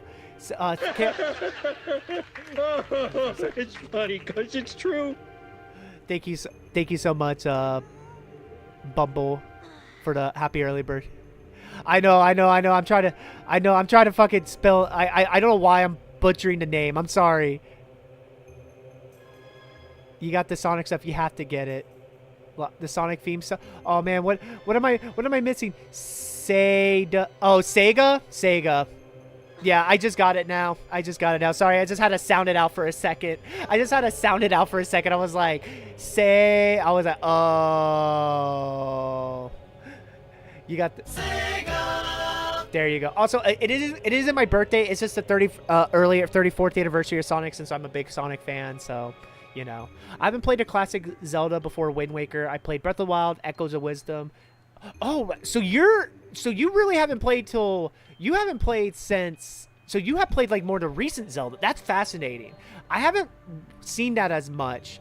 I mean, Breath of the Wild, Tears of the Kingdom, two of my favorite games of all time. Like Breath of the Wild, I still need to play Echoes of Wisdom. That's on my list. I haven't got around to Echoes yet. I need to play it. I heard good things. I heard good things here. But nothing pre-Switch. I figure out it's time because I did play a lot of Nintendo games. Well, you picked a great Zelda. I always recommend Wind Waker. If anyone's like who played Breath of the Wild or Tears of the Kingdom, or played like basically Zelda on the Switch, I always recommend either Wind Waker, Link's Awakening, or Link Between Worlds if you can find a way to play it. Tears of the Kingdom had me emotional, so did Echoes. My recent was Twilight Princess HD. I still need to revisit Twilight Princess. I haven't touched it since 2007. I kind of want to. And Menace Cap. Menace Cap is quite good. Oh, I had that on my 2DS. A Link Between Worlds. This is my hot take. I think it's better than A Link in the Past. Like, I love Link in Menace is very creative. Menace is very creative here. Also, DD, welcome in. Yeah, the Pokemon and stuff like that here. Did I hear the new Yakuza is gonna happen? I haven't heard any rumors of the new Yakuza. I'm more excited for the new IP that we're getting from RGG if that comes out this year. Yo, I'm not gonna lie, I cannot get into a Link to the Past. I really love Link to the Past. I think it's one of the best Super Nintendo games, but I can also understand why it's hard for like modern gamers, you know. Sorry, I'm also gonna get back into everything. I don't want to like talk your ear off, but yeah. Also, Bree, if you got a braid and run, I completely understand. We appreciate you. I'll crump with you, sweetie pie. Jesus Christ.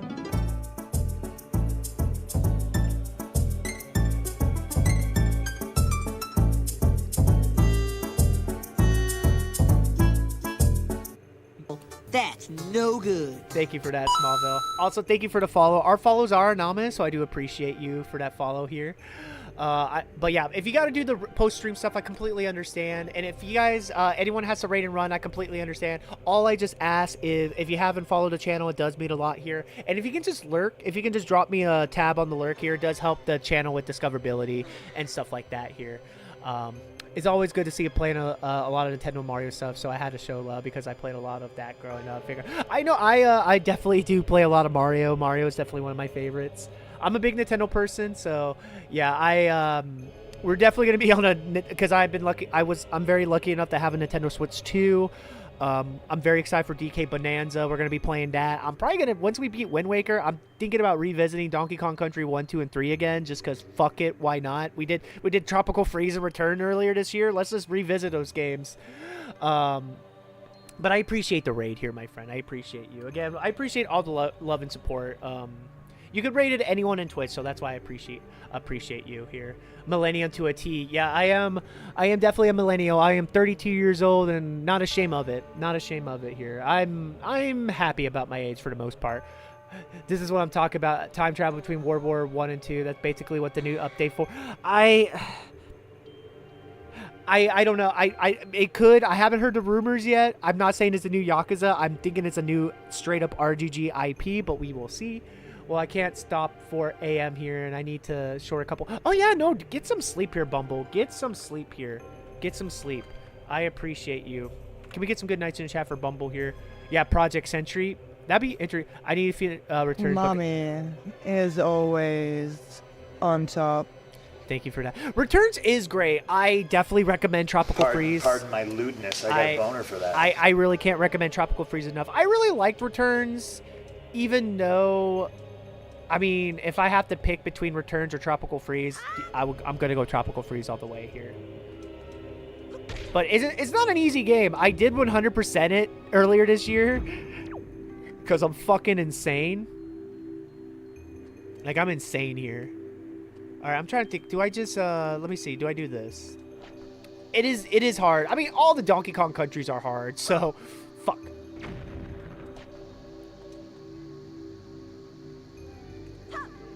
Damn it!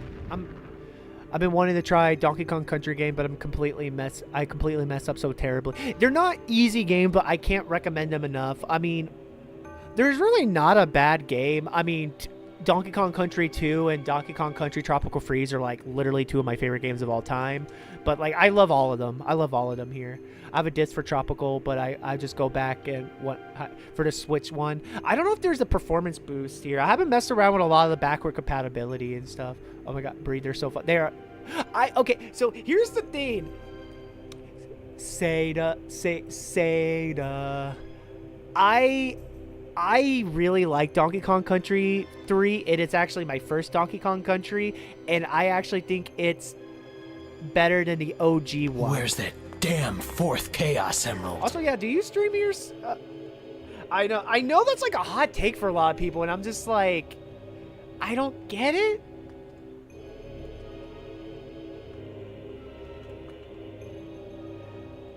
I do get it to a certain extent, but I don't know. I love Tropical Fruit. I love.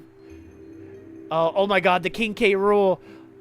Oh man, I would love King K. Rool to come back. I love King K. Rool. We're about to fry. I thought we were.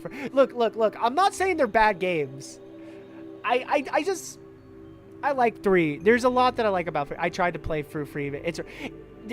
I will say it definitely is some of the most gimmicky of the series. There's stuff that I understand why it gets hate, but I don't know. I also love Dixie Kong so fucking much that it's kind of hard for me to. Damn it. Okay, that didn't work. So that's not working. So I don't know if I have anything.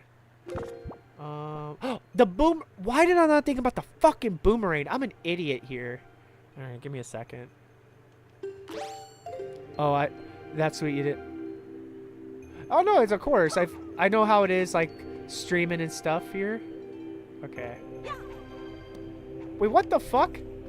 I don't know. I'm closer to 4. I did play DK, but I hear Dixie Kong is the best Kong. Okay, can I not hit it? Can I not hit it? Oh my god, I just noticed that. I'm an idiot. Look, I haven't played this game since 2014, so bear with me here, chat. Bear with me. So, Dixie Kong is a vibe. I mean, all of the Donkey Kong Country game. We did replay the Donkey Kong Country and even 64, but with thank you for that. But with DK Bonanza coming out next month, which I do plan on streaming it. Oh my god.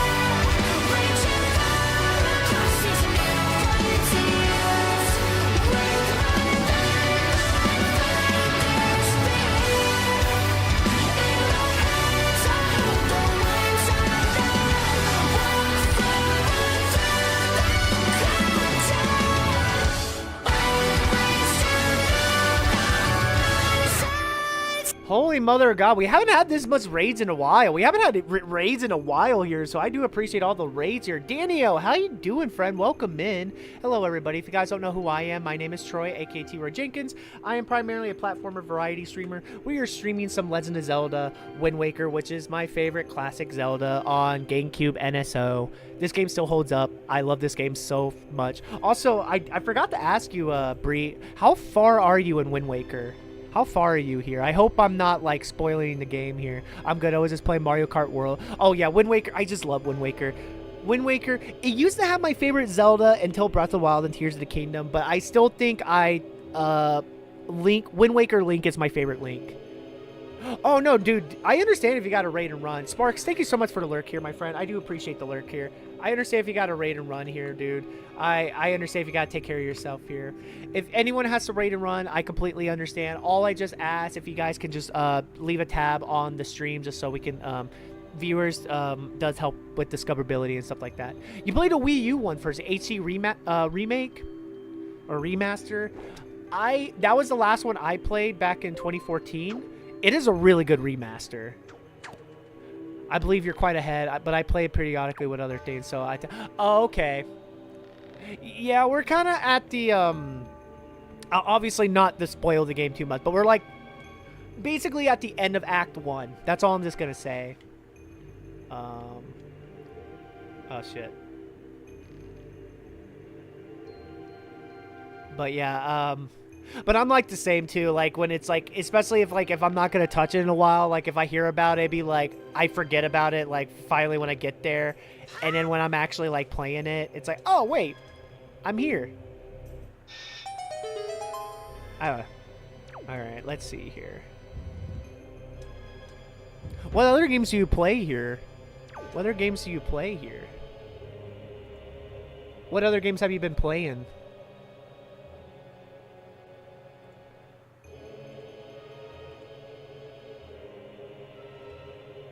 Excuse me, sorry, I'm also like... Oh, man. Have you been playing, Has anyone else... Oh, wait, fuck. Sorry. I just realized that I haven't switched scenes. I'm sorry. A lot of love is going on right now. A lot is happening, but I appreciate all the love here. Okay, let's see.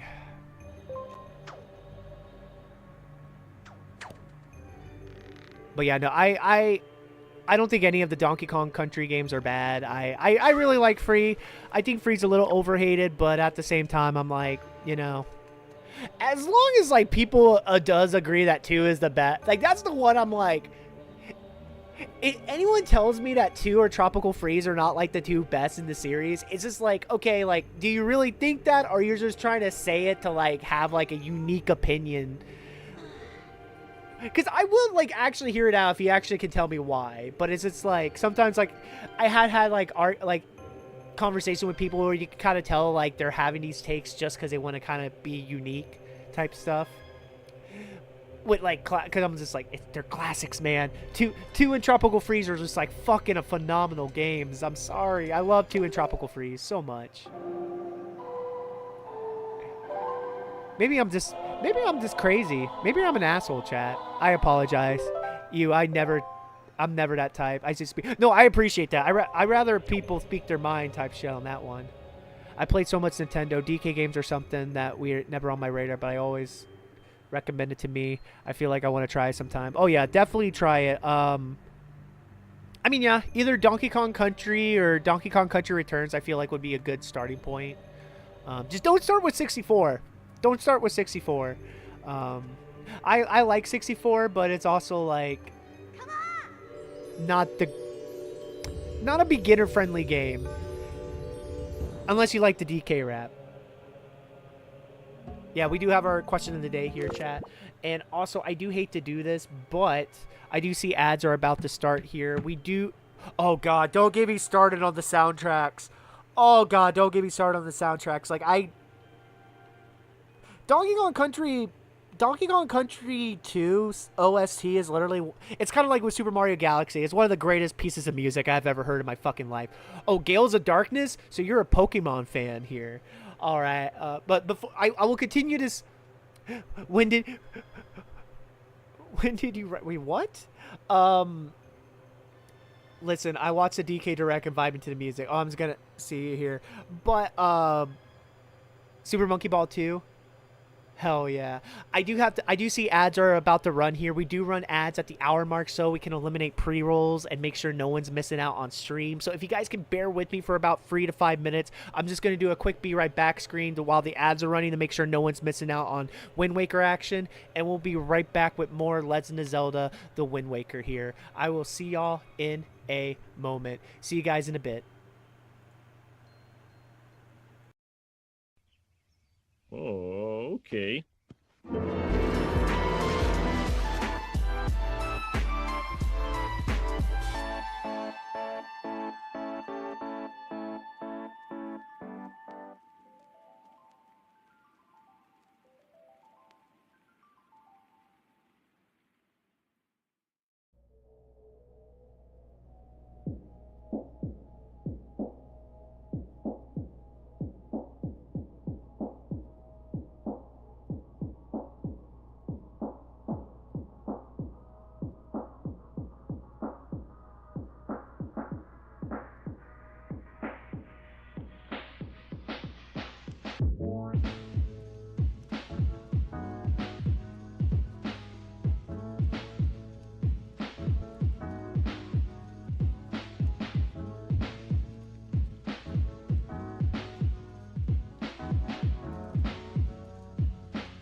It's over, Anakin!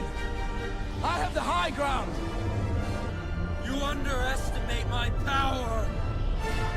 Don't try it!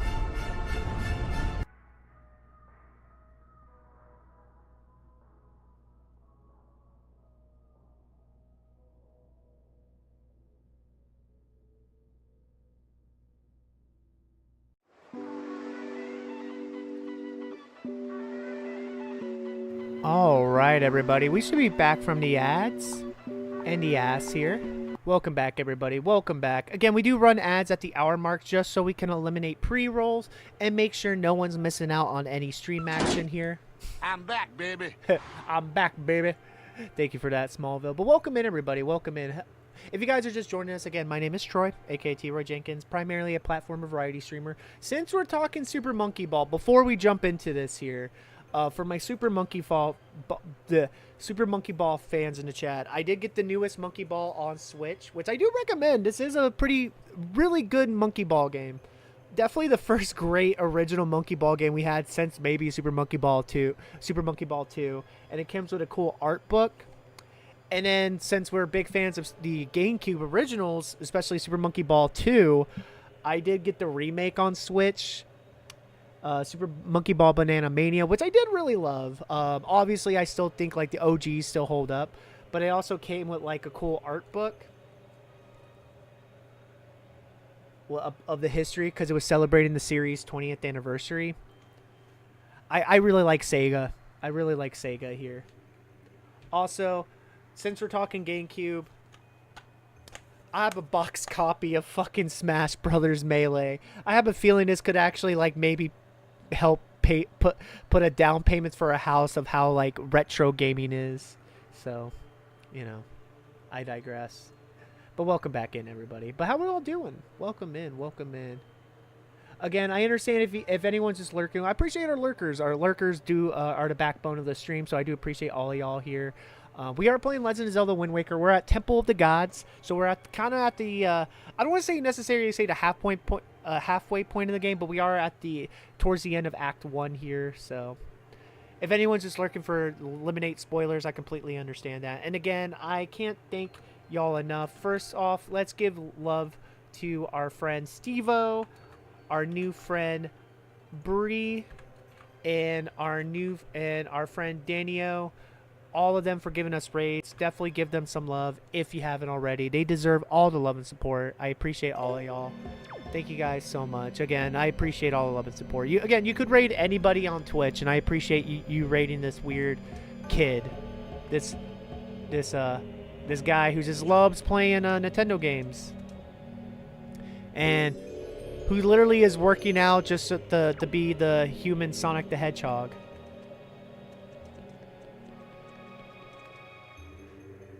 Oh wait, I could do the. Can I do this? Oh yeah, I do. I think I have to do this. Can I?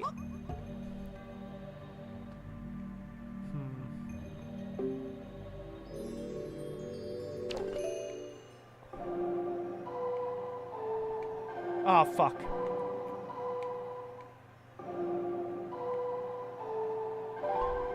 But how are we all doing tonight?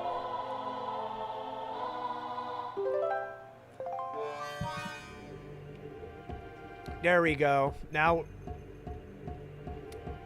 we're controlling the boy.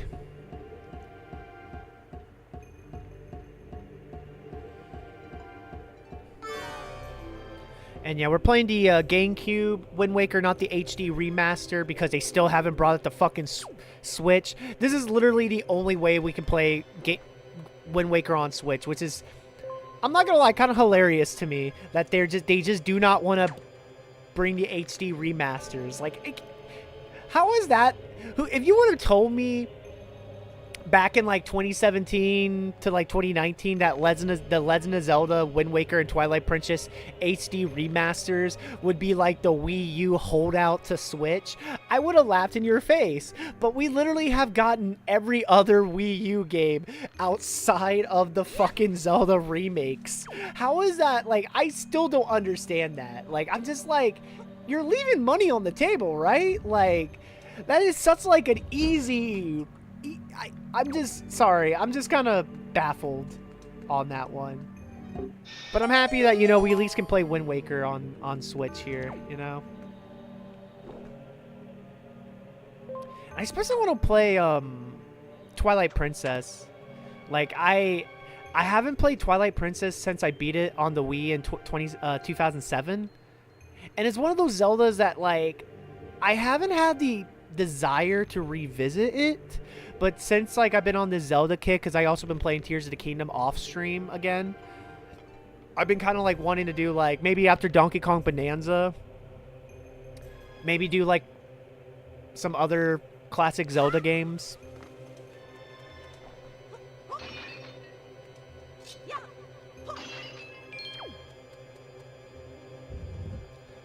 Do I have the cam? Oh yeah, I bought the Cammy skin pretty early on in Fortnite.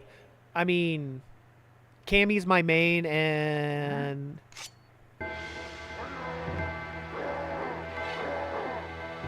I like looking at behinds, okay? Leave me alone. Alright. We gotta fight a boss here.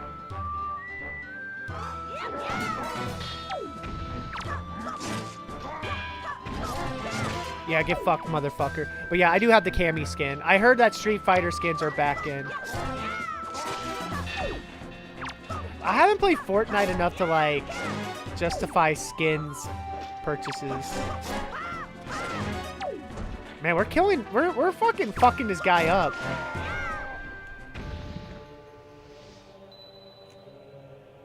But yeah, I do have the Cammy skin. I think I have a lot of skins in Fortnite. I haven't, like, I do have it on Switch. I don't want to bust it open because I want to play more Wind Waker, but... Alright, is this the bow and arrow? Is this the bow and arrow? It's going to be 92 tomorrow. Like 92 degrees or 92% chance of rain?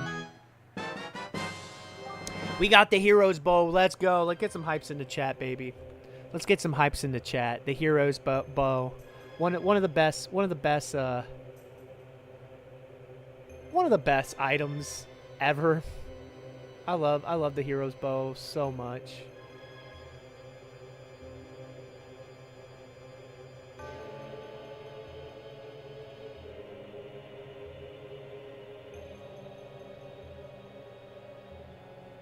But degrees, yeah, I figure you meant degrees, but I just saw the percentage.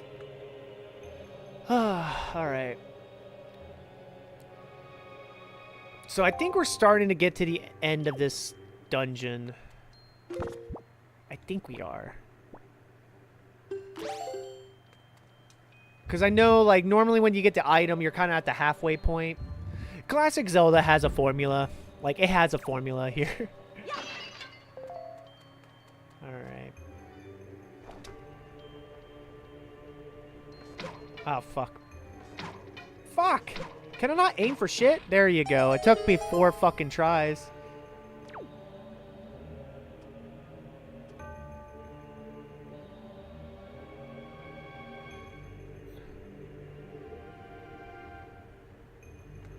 Can I kill these with, like...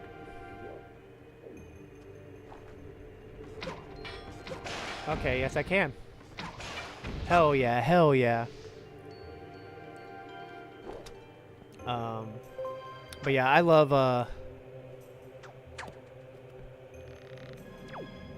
shit, I don't even know what I was saying. I have been playing a lot of Street Fighter 6 as of late.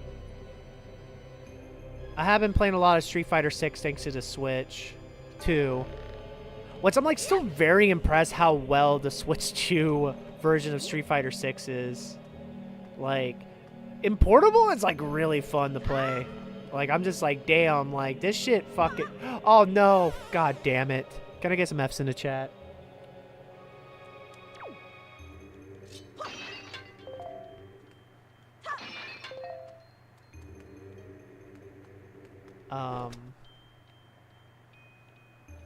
Thank you for that. And look, it's funny, like, as much as I do love classic Cammy's design, like, I really love her Street Fighter 6 design. Like, I think it's her best design. I honestly think a lot of the Street Fighter 6, like, the Street Fighter character, their best design is on 6. Like, just damn, they just fucking cook, man. I'm still amazed how amazing a game Street Fighter 6 is. Like, Street Fighter 6 is the fighting game of the decade, the generation for me, and one of my favorite games of this decade. Like, I fucking love Street Fighter 6. And then, like, revisiting Tears of the Kingdom, like, I really... I really been like loving my time. Like the Switch 2 version of Tears of the Kingdom just, oh my god. Any issue I kind of had with the game has kind of been like going away to think like I honestly think I prefer Tears of the Kingdom over Breath of the Wild, even though like Breath of the Wild will always have a soft spot in my heart here.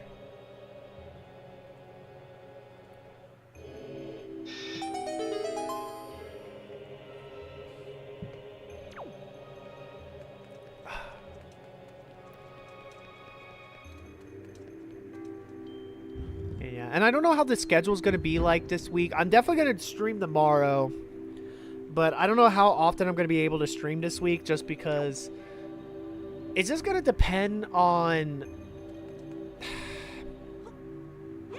It's just going to depend on like how everything's going on because I'm looking for work and I've been trying to like, you know, help my family out type stuff as well. So it's just kind of like I sadly don't have a consistent stream schedule as I once did. What makes me it's a little unfortunate. Oh shit.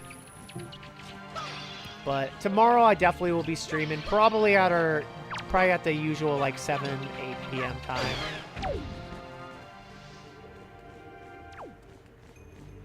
I would like to try to stream earlier. I wouldn't mind doing an earlier stream, but then at the same time, like,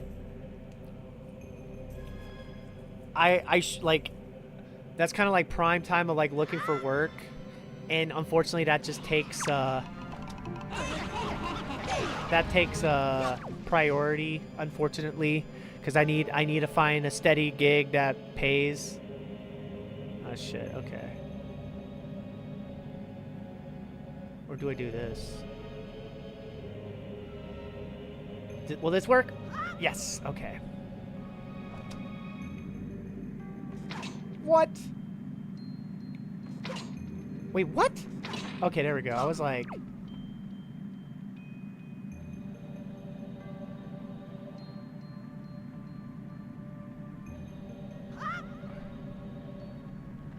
Okay. Ooh, let's just try... We already got the... Hell yeah, we got a key. We got a small key here. Also, happy Pride Month to anyone to all my peeps who are celebrating here. Oh, fuck me.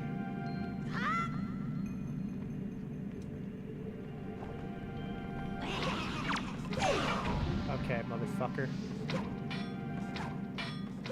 Yeah, I can't aim for shit. I can't aim for shit in this game, chat. Fuck me. Fuck me. There we go.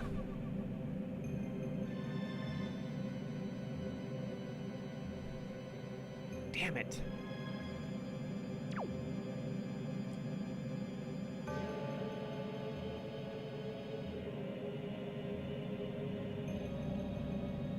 Okay, there we go. Oh. I was like, I feel like there's something here. Hey, we did it. We did it. We did it. We did it. Hooray. I don't know why I'm laughing at my own jokes here. Also, I'm not gonna lie, chat. So I worked out earlier today. Dude, going to the gym on a Sunday... Going on the gym on the Sunday might be my new favorite thing because the gym was so dead. Oh my god. Like, I was able to get through, like, my workout pretty quick because I wasn't, like, having to wait on people and stuff. And I'm... Like, that's the thing that I absolutely... Like, it was very nice. Like, I like when no one's at the gym. I don't mind when people's at the gym, but I don't really love it because, like, sometimes it sucks because there's, like, some machines that they only have, like, 1 or 2 versions, you know, 1 or 2 machines of that I need to get done with a workout. And I have to play waiting game or, like, work around, like, my workout schedule type or workout routine type stuff. Hell, even, like, with the gym, like, even with the gym being dead, like, the Stairmaster was still, like, packing, even though, like, granted, there's only... There's technically 3 Stairmasters at my gym, but one of them is like really bad that I'm just like, I'd rather just use the other 2. But it was like nice, and I don't know, I was like able to get through like all my upper body workout pretty quickly, like the machines that I needed or like the stuff that I needed wasn't in you. Oh, what the fuck? Oh god. Oh man, that was fucked up. That's some parkour shit. So, I kind of like work it out on weekends. Like, I try to do like a 4... So I do like 4 days, like upper body, lower body, upper body, lower body, and then I'll do like a mix of like cardio and core workouts with that. And then I'll do 2 days off, and then like, it's basically like whatever is like on that schedule type stuff. So yeah, like now it's like, it'd be Sunday, Monday, Tuesday, Wednesday for me this week. I'll be off Thursday, Friday, and then I'm back on it Saturday and Sunday. So that should be fun.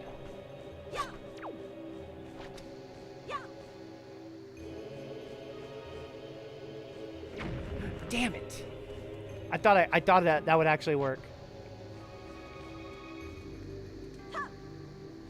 Fuck.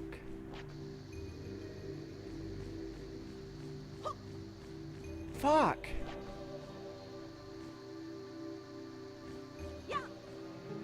There we go.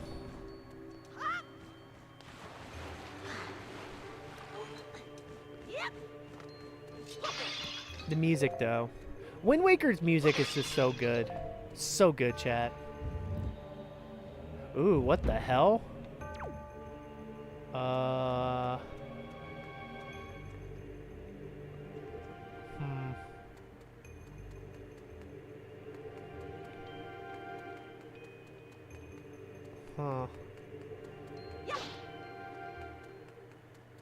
Let me see.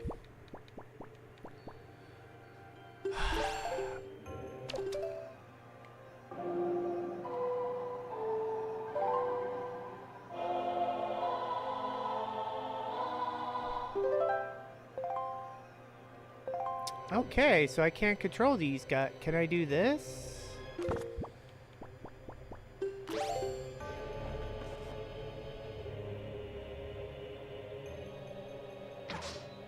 Alright, I don't know if I'm supposed to be here yet. We might have to go back to that room here.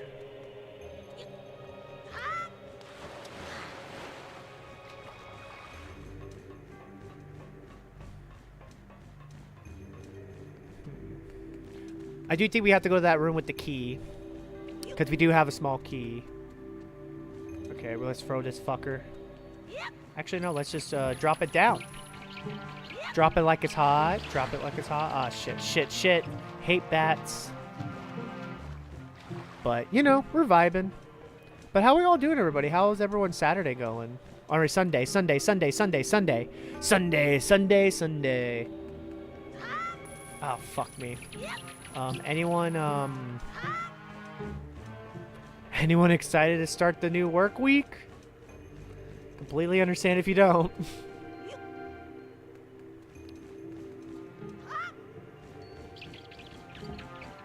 Monster Truck Sunday. I was thinking more the Key to the Hill, like Sunday, Sunday, Sunday, and Saturday, which is obvious. Yeah, it is a play on the Monster Truck shit, so you're not wrong. Modes and clippers and hazards and clippers and hazards and clippers. Dude, YouTube poops were like an art back in the day, man. YouTube poop was like an art form. Like, it's hard to explain. There we go.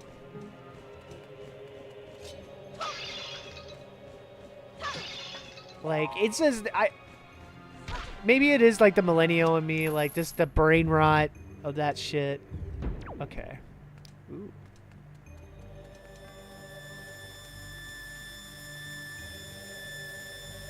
Can I control it?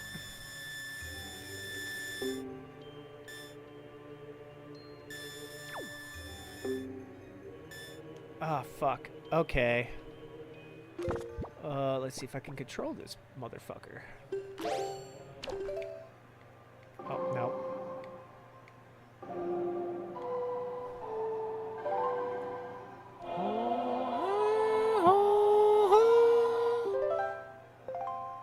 God dang it. How do I... Okay, so I gotta call it.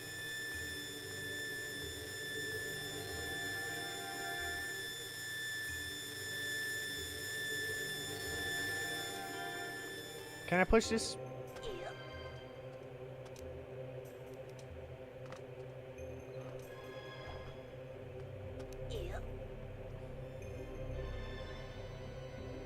Wait, is there a... Good Apple Boy, how you doing, friend? Welcome in. Welcome in, Good Apple Boy. How you doing? And of course, if you guys haven't followed our good friend, Good Apple Boy, definitely give them some love. They definitely deserve all the love and support here. How you doing? Welcome in. We're playing some Wind Waker right now. Oh, you were doing Undertale. Classic game. Classic game here. Can I do this? I have a feeling I can't, but I'm going to just ate a bowl of mac and cheese. Nice. I ate a big dinner. I ate a lot of protein. I ate a lot of protein here. Oh my god, that worked. Holy shit, that worked. Mac and cheese is pretty good. But I had a big dinner. What's your favorite thing about my Wind Waker replay? The great sea music. I fucking love the great sea music so goddamn much. I mean, replaying this game has just confirmed why this is still like my favorite classic Zelda, but oh my god, like when we hit the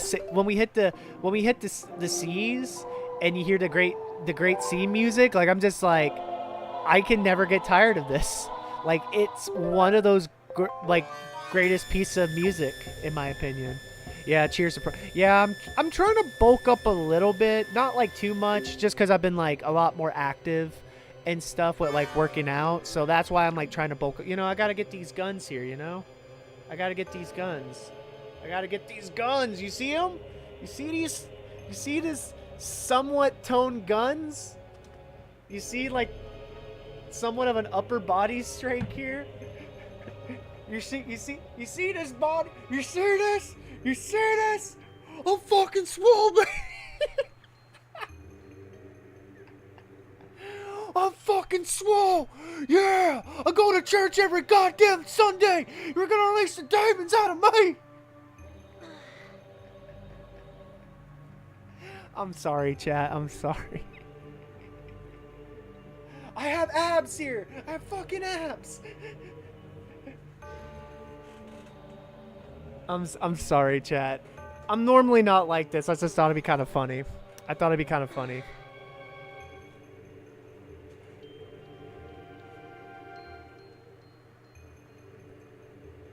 I know. I'm actually surprised. Like, I mean, my upper body has my upper body has definitely gotten better. Like now I'm doing like for my for my dumbbell put, like I'm now like at 45. Like I was starting at like 25, so it's kind of nice. You got some news? Welcome in, Wolf. What's the news here? We're here to pump you up. What's the news, my friend? What's the news? Oh shit. I was just thinking about the Danny McBride hot run. 25 on free rates is already a wild start. I have always somewhat been an active person. Ah, shit. I have always been an active person. In some way or form. Like, in college, I used to work out a lot. Like, this is, like, definitely the most active I've been since college. Like, in fact, I'm actually, like, I'm pretty sure I'm at the same, shape I was, if not just a little below where I was at my peak in college, which is kind of wild, in my opinion. In 2030, I'll be starting the immigrant process to go live in New Zealand. Woo! Well, why New Zealand? Do you have family in New Zealand here? And Dan, 5 years. I mean, that makes sense, because I know, like, I love how, like, people make it, like, it seems so easy to move across, like, to move other countries, but it's kind of not. Especially now, for reasons.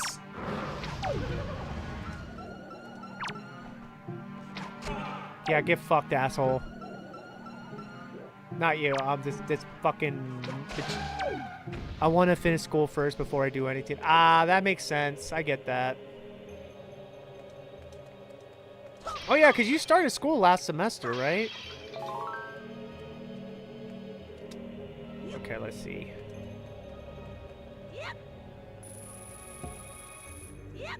If I'm my mistake, not mistaken, show them. Yeah, no, Smallville's lying on that one.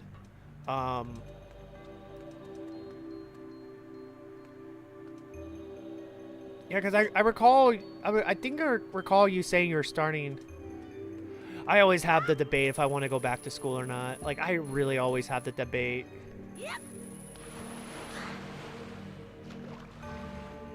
Because I have, like, I think I'm just, like, a few credits away from associates.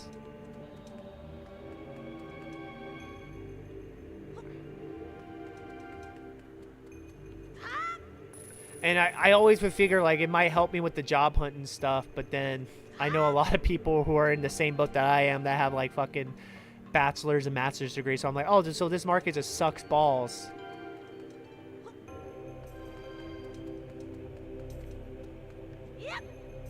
Alright.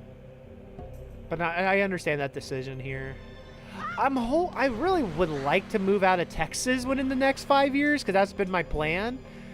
I mean, I would like to have some headwind on that, but we will see. We will see on that here. Okay. I think that should be enough weight. Yeah, but I've always been somewhat of an active person type stuff, and yeah. So I'm pretty happy with... It's gonna depend. It's really gonna depend. I think there's a lot of factors. There are cities in mind. So basically the cities I have in mind, Atlanta is one of them. Atlanta, Chicago, or Minneapolis. Those are kind of like the three that I'm kind of eyeing here. It's just going to depend on just kind of like how everything else kind of works out on that, you know?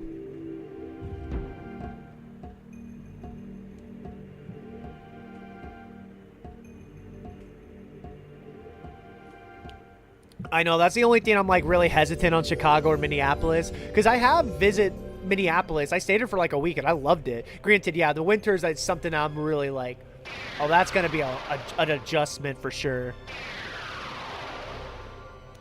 But hell, if one of my best friends can do it, I know I can do it, because we're like-minded bitches. We're like-minded pretty boys. I mean, he's a prettier boy than I am.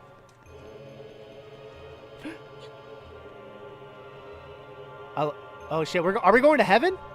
Are we going to heaven, chat? I think this is the second floor. But yeah, that's like my only hesitant on wanting to do Minneapolis or Chicago, but I'm willing to do it because I know people there, and I have, oh yeah, to be perfectly honest, in this like economy and everything, I never really see the appeal of living alone. I never understood it. Like, I always grew up with roommates. Like, I always had roommates. Every time I had like an apartment or the house to myself for like a weekend or a week, I never really it's always was kind of nice at first, but I never really loved it.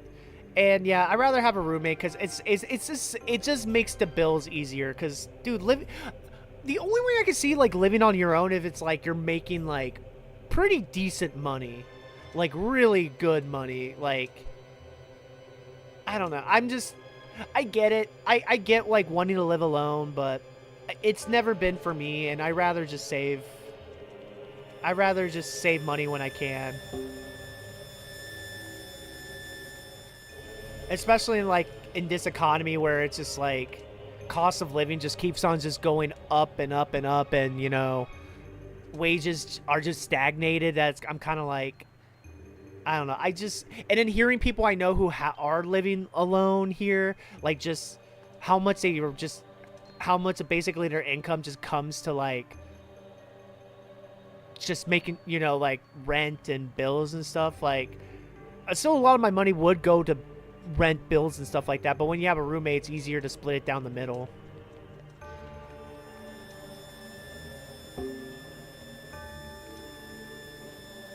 I think that's, yeah. But all right, this is definitely the big boss key.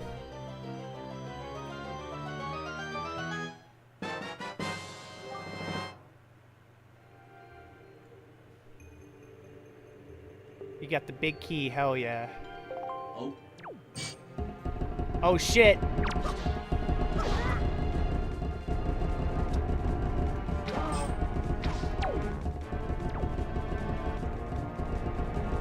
Oh, I have to fight them. Fuck.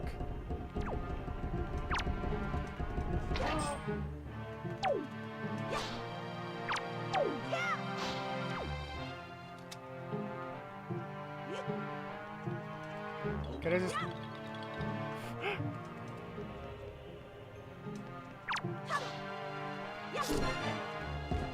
Oh, fuck.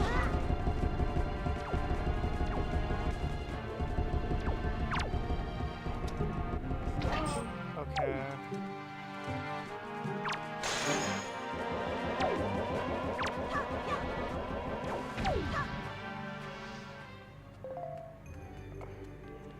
Oh, that motherfucker came back up. Okay.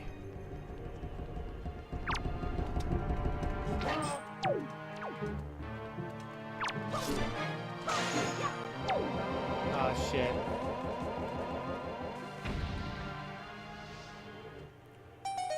There we go.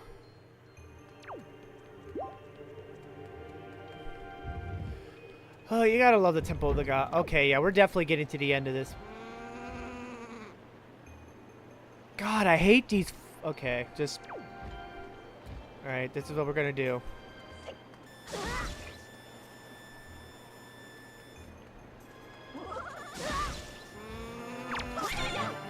Okay, this is clearly not working in my favor. Fuck.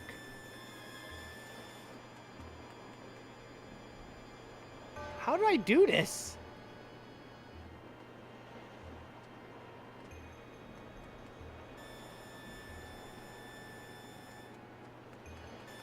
Fuck. Fuck. Okay, yeah, that's...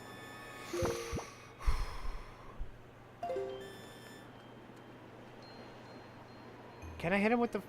Can I hit it with this? Well, fuck me, dude. Do I have to ledge this shit? Let's see.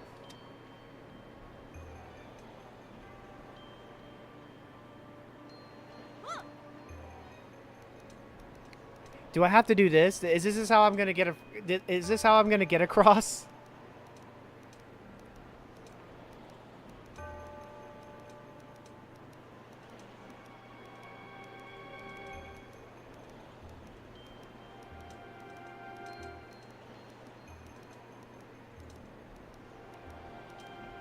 Oh, I can't. God damn it.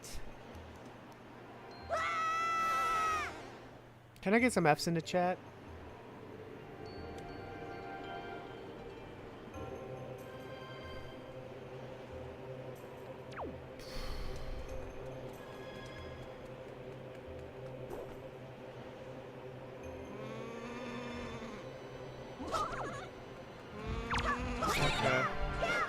I mean, we do have an F command. It's called the rip. It's called the rip, but we technically haven't died.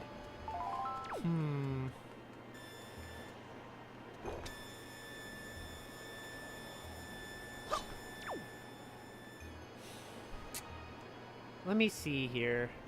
There's definitely a way.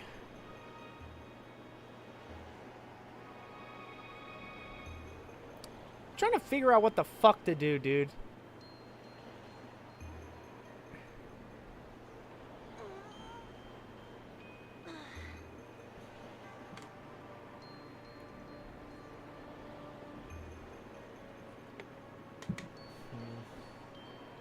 Let me see. I'm looking at a walkthrough right now, chat.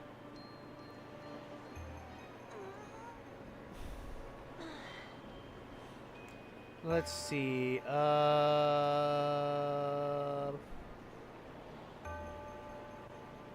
Wind Waker Tower of the Gods. Okay.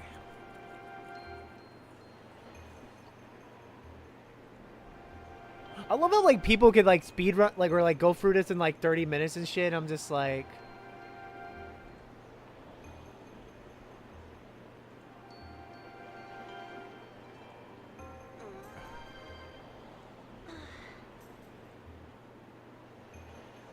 okay. Also, like, seeing the HD remaster, I'm just like, oh, okay. So I was right. I just kind of did it wrong. I was right. I just kind of did it wrong here, which is okay. Which is okay. All right.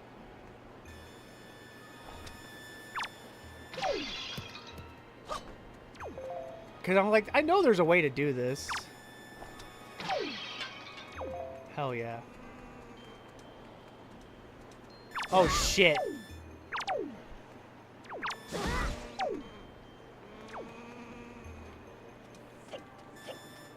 Okay.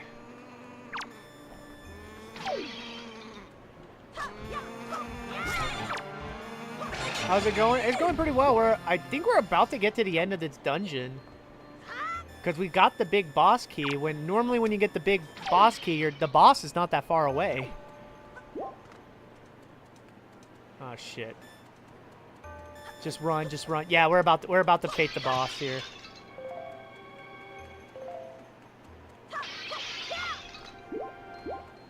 All right, Chad, let's go. Boss time. But how's work go? I'm figuring that you're at work.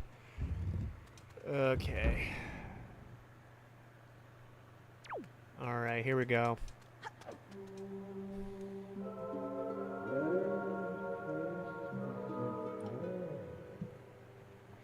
Oh, chosen one. Accept this final challenge. It's horribly show. Nothing is running. Oh, rip. I mean, it's at least you got nothing to do, but yeah, I can understand. Oh my god. Is this the Super Mario 64 boss? Is this the Super Mario 64 boss here? Yeah, this is definitely the Super Mario 64 boss right now. Our final challenge. Oh wow, I forgot this music slaps.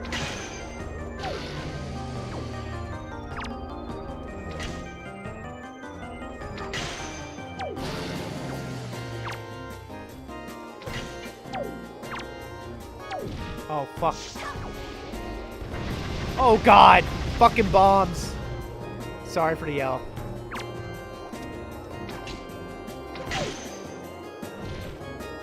Oh god, oh god, oh god, oh god, oh god, oh god, oh god, oh god.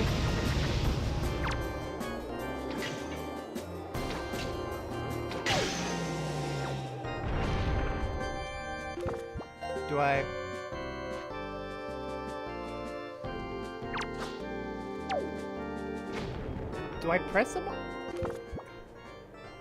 I feel like I throw a bomb in there, right? Right?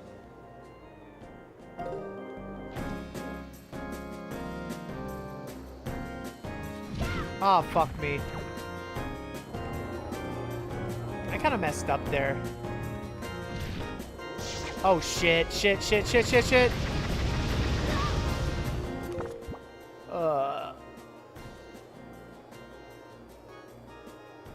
Sorry.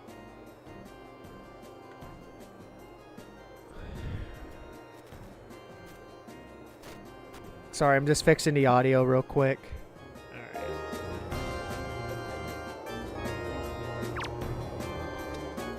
Ah, fuck you, dude. Fuck you. Fuck this. Okay, okay, okay, okay, okay.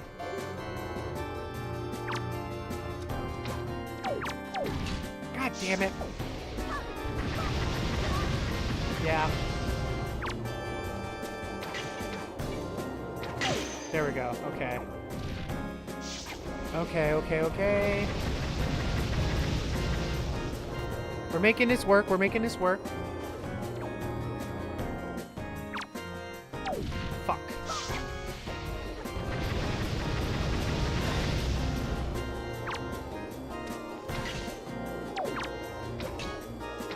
Okay.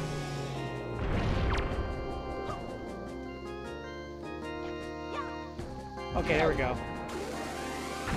Hey, let's go. Get fucked.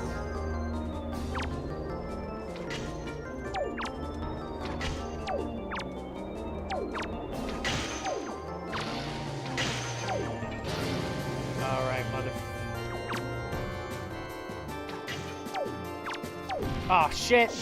Ah, shit. Okay.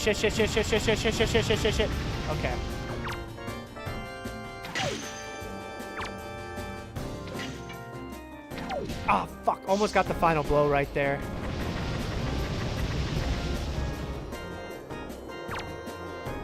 Got it.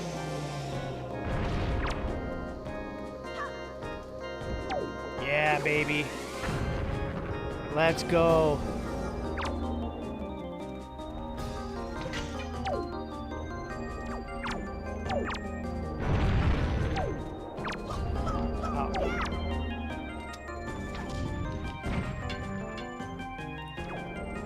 Oh, just convenient. Convenient. I have convenient. I got some arrows here. Okay. Oh fuck. There we go.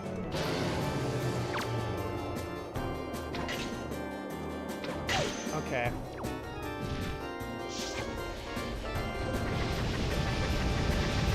Let's go.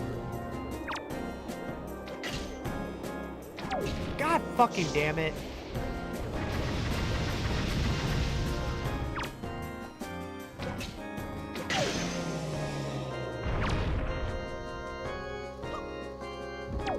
Okay, that's gotta be the finishing blow, right? Yep. Hell yeah. Can we get some hypes in the chat? Can we get some hypes in the chat here? The pack can now be open. Oh shit, chat. It can be open. It can be open here. What will now come past is tied to your fate. Oh, wait, I gotta go forward with caution. All right.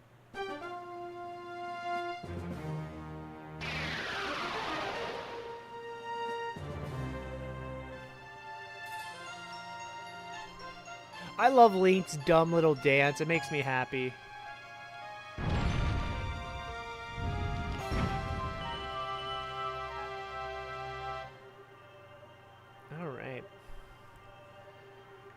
Give me that heart.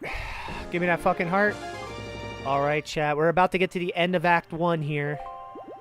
We're about to get to the end of Act 1. This is where shit hits the fan. This is where the game really starts opening up here.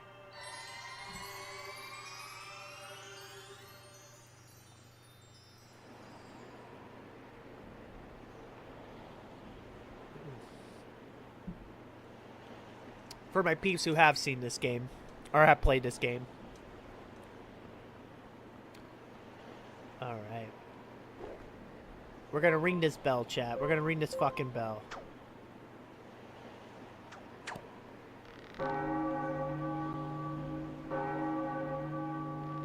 The Bell of Doom! The Bell of Doom here, chat. The Bell of Doom.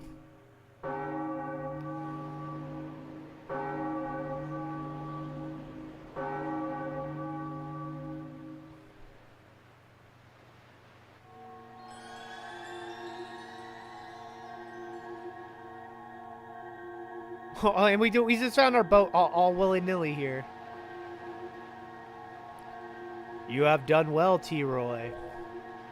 It would seem the gods have acknowledged you to be a true hero. But this does not mean your trials have ended here. Once you take your first step into this world beyond the ring of light, you see shimmering in the waves before you. Your true trial will begin. Are you ready, T-Roy? I mean, we made it this far. Why the hell not?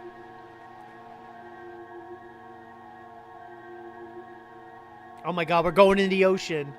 We're going in, chat. We're really going in here. Don't worry, we can breathe. You know, because Devil Ek Machina type stuff. Link's like, wait, what the fuck? I can breathe? I can breathe here? What the hell?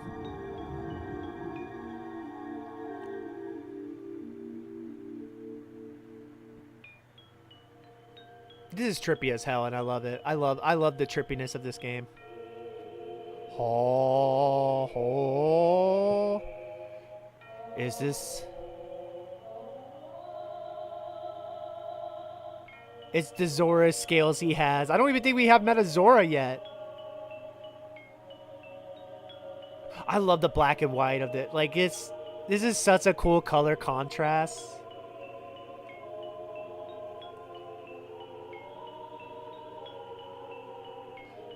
This castle looks familiar, chat. I wonder why this castle looks familiar. You are probably wondering where we are, aren't you? Unfortunately, there is not enough time for me to explain it to you now. Of course there isn't. Once you are able to strike down Ganon with the item you attain in this castle, all will be made clear to you. Trust in my words. See what awaits you in the castle. I wonder if it's some sort of sword that we might be getting, chat. Is it some sort of sword of the master variety? This is just a guess.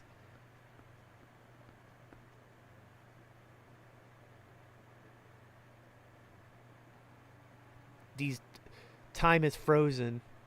Time is still. That's why we're in black and white, baby. It's like a Twilight Zone episode. Hey, look, it's the Link. It's the Link in the Wind Waker.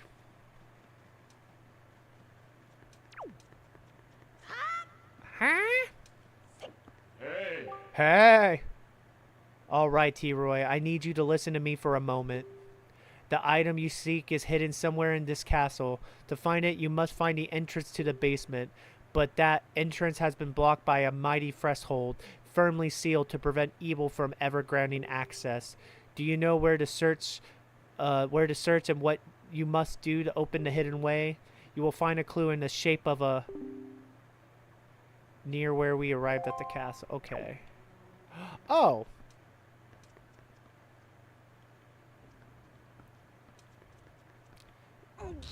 Okay. Link for fucking like 10-year-old, like how I don't know how old like Link is in this game, but my god, he is really strong for a fucking kid. Like kind of scary strong.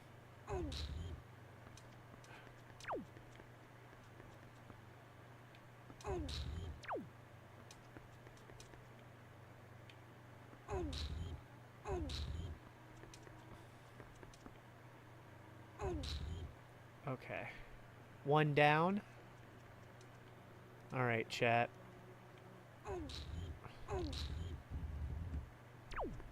Oh, shit, camera.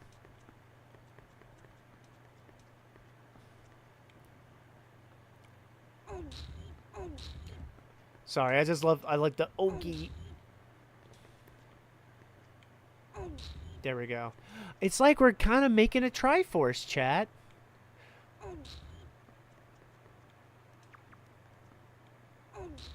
I mean, the Triforce is like so symbolic to the fucking franchise that it's kind of like, I feel like even people who haven't played Zelda know about the fucking Triforce.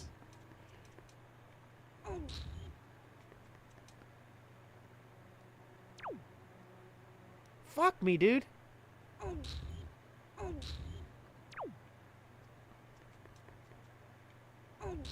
There we go.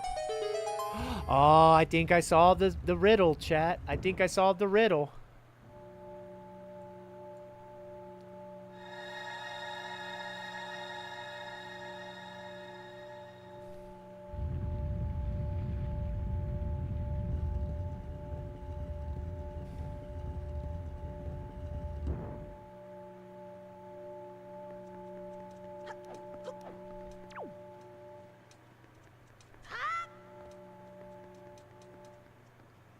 Excuse me.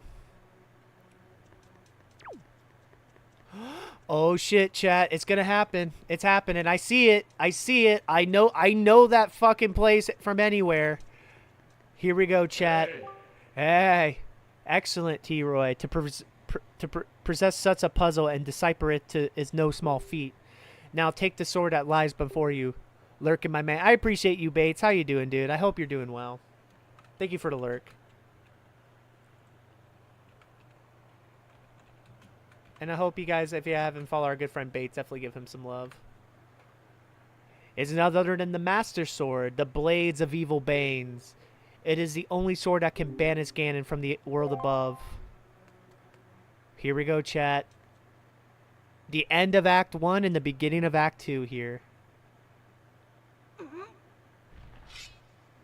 Yeah, he's like... I think we're getting knighted. I think this is us getting knighted here.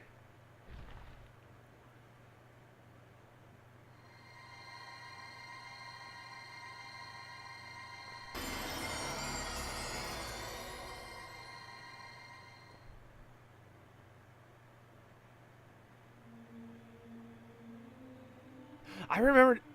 Yeah, it's Master Sword time.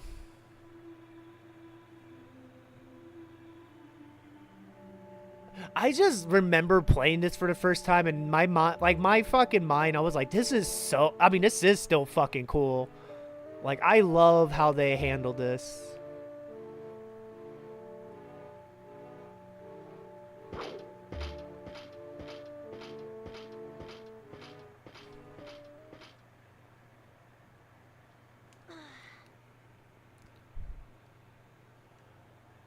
Perhaps.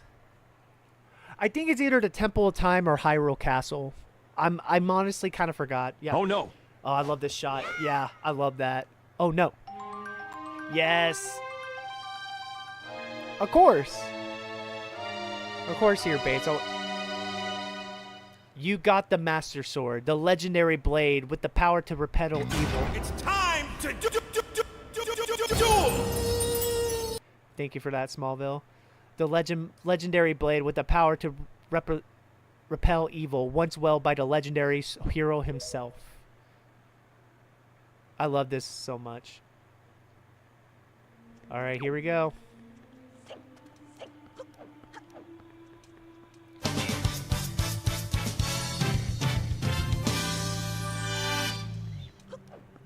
Thank you for the 100. Ad shared. X100. Thank you for the 100 biddies, my friend. Can we get some hypes in the chat for Bates for dropping 100 biddies here? I deeply appreciate you.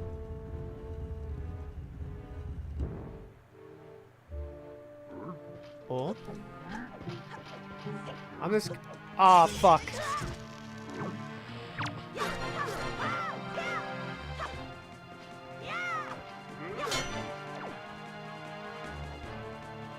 Alright, I do think I actually have to get all the enemies. So what I'm gonna do right now, chat, because I do see we're near the top of the hour. I'm just gonna run our last ad break here. I'm gonna run our last ad break, and then once we come back, we'll finish up this part of the game. We still got a little bit left before we have to before we actually truly start Act 2. And I think that'd be a good place to stop for tonight. So if you guys can bear with me for about 3 to 5 minutes, we'll be right back with more Legend of Zelda: The Wind Waker. I will see y'all in a moment. See you guys in a bit.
Alright, sorry for that delay, chat. I had to run to do something for my popo real quick.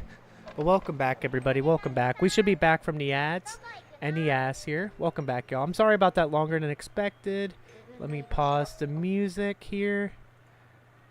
Let me get to the capture card. But welcome back, everybody. If you guys are just joining us again, my name is Troy, aka T. Roy Jenkins. I'm primarily a platformer variety streamer. We stream all sorts of games here. We're currently playing Legend of Zelda Wind Waker. We're at the critical point of the game. We just got the Master Sword, so we're kind of getting to that, you know, beginning of the when the game truly opens up for us here. Oh, fuck me. What the fuck? Oh, fuck you.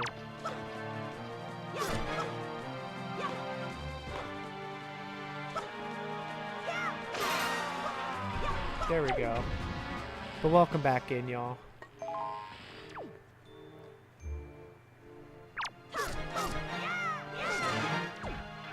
Yeah, get fucked, asshole.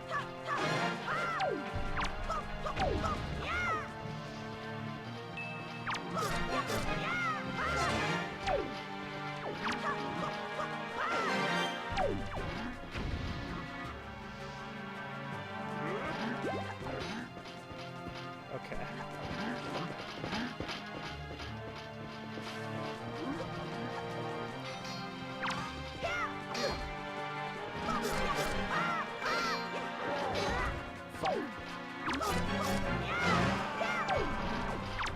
Okay.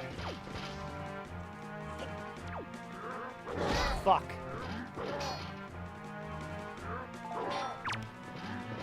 Oh shit. I didn't even know I did that. Okay, I'm gonna get them back down here.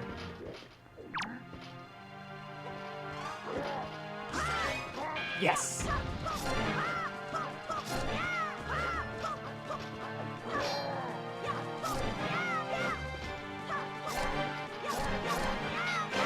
Got it. Okay, okay. Ooh.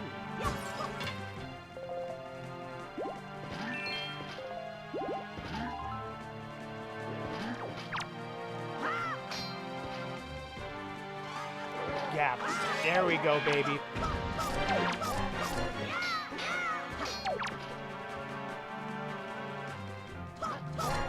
Is that still a rage here?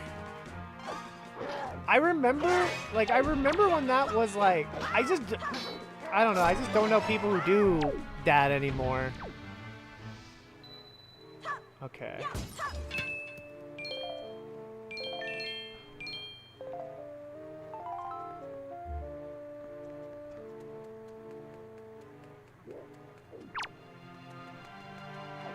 Who do you have in mind?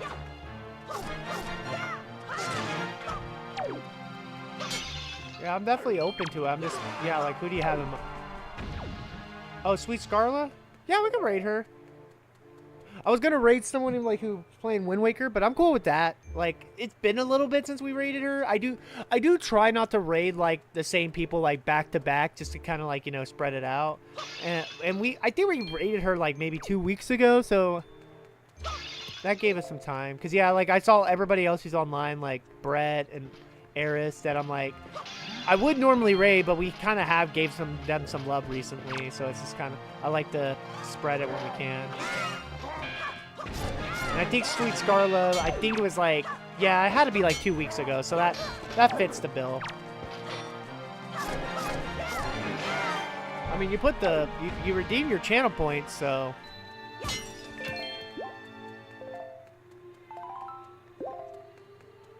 There we go.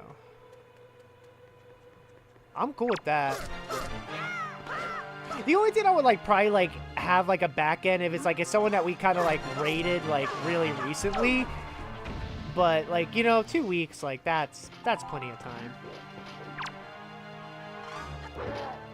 Get fucked, asshole.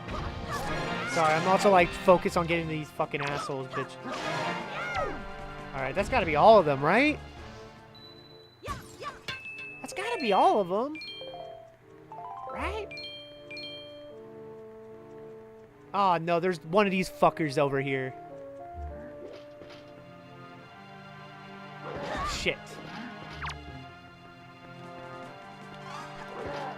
Alright, there we go.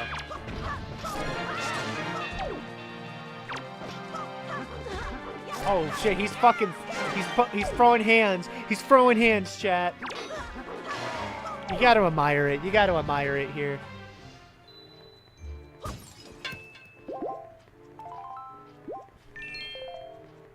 Right, like who else is who else is still alive?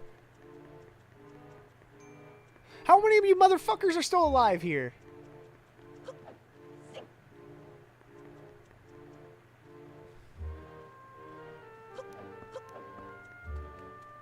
Yeah, oh, god damn it. Okay. Okay, let's fucking do this.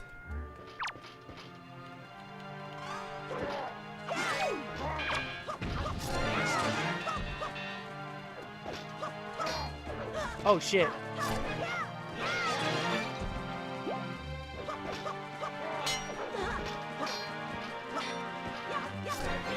Got it, okay. At least we're getting some fucking loot. We're getting some nice loot here. That kick, though. I know that kick. Also, Tweedle, welcome in. Welcome in, Tweedle. Can we get a shout out for Tweedle here?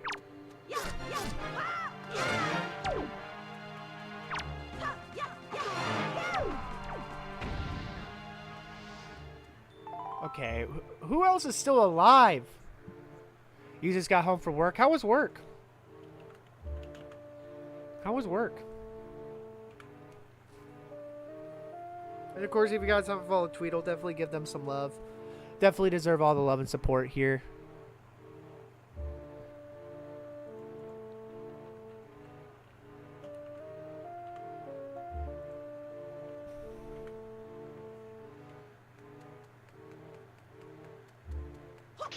Yeah, I was hoping to start my temp job tomorrow, but they weren't able to clear my background check fast enough, so... Which I kind of knew that that was a possibility, so... Unfortunately, I have to wait till the 14th of July for that one to start, but...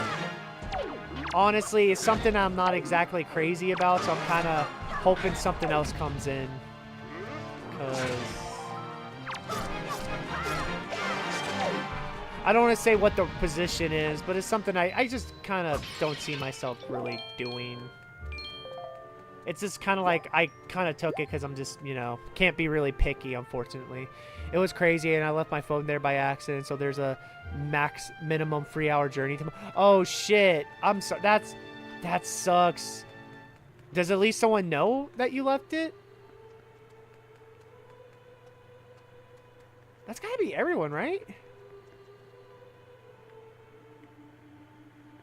Okay, who the fuck is still alive? I don't know if I ever left my phone at work, but that does sound like hell.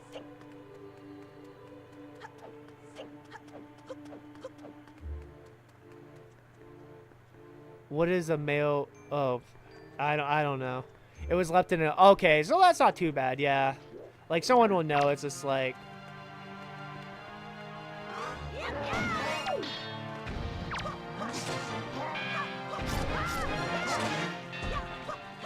Let's just fuck this guy up.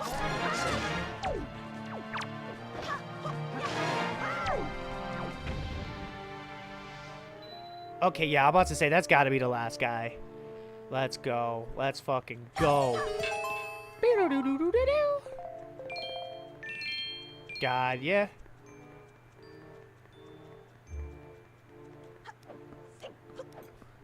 Oh, no, I don't want this.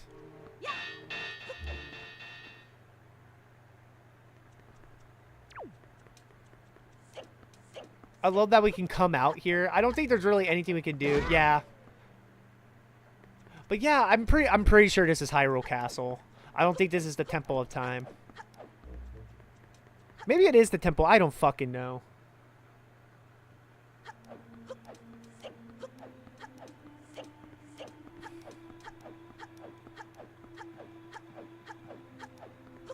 I think it's Hyrule Castle. All right, chat. Oh shit, my bad. Hey.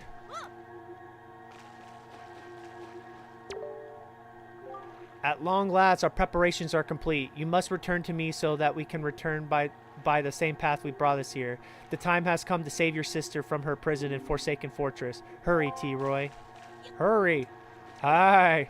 Sorry, I just love the hi.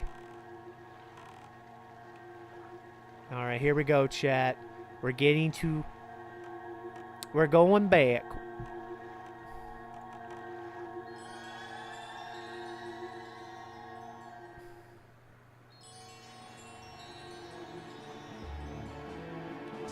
Ah, the Great Sea. I love the Great Sea music.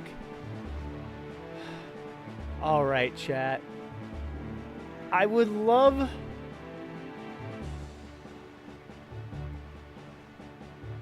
to continue on, chat.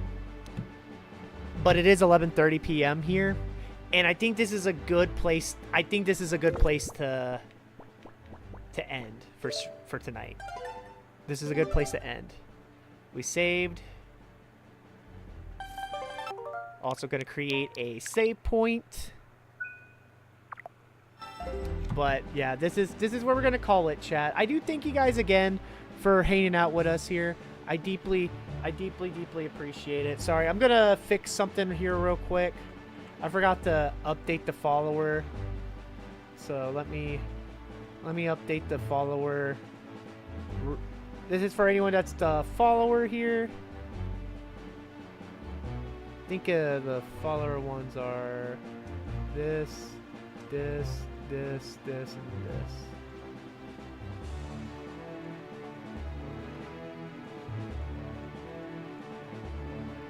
There you go. That is the follower raid message. And the sub raid message here.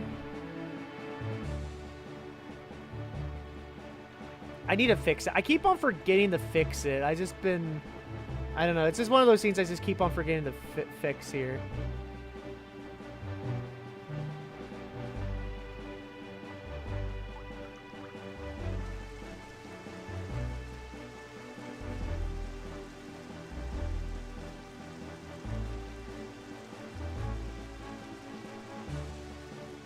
All right.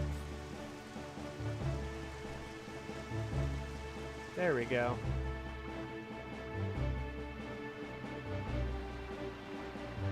And that's for anyone who is a sub. So we're gonna raid Sweet Scarla because that's who Smallville redeemed. I forgot I even have Guy the raid still on. There you go. Follow my Discord if you haven't already. Join my follow me on my socials. That's where you guys can keep up to date with stream. I should be back on tomorrow, probably around 7 to 8 p.m. Central Standard Time. We will continue on our Wind Waker journey here. We are now at the halfway point. We're getting to where we actually are. The game really opens up here, which I'm very excited about here. Thank you to Bates for the biddies. Click me for the biddies. Danio, Bree, Steve-O for the raids here. Pimp Cat for the biddies. Thank you guys so much. That means a lot here. I appreciate all the love and support. It means a lot. I know streams. It's been kind of a little hard to push through because I know like streams has been. I just feel like kind of been falling on deaf ears. I don't know if it's just like people are just not vibing with Wind Waker.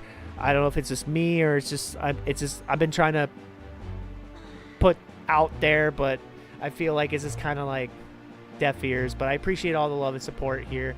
I will be back on tomorrow. Definitely come on through tomorrow, probably around 7 p.m. Central Standard Time. But until then, give Sweet Starla some love. I will see y'all tomorrow night. Have a great rest of your night. Love y'all. Peace.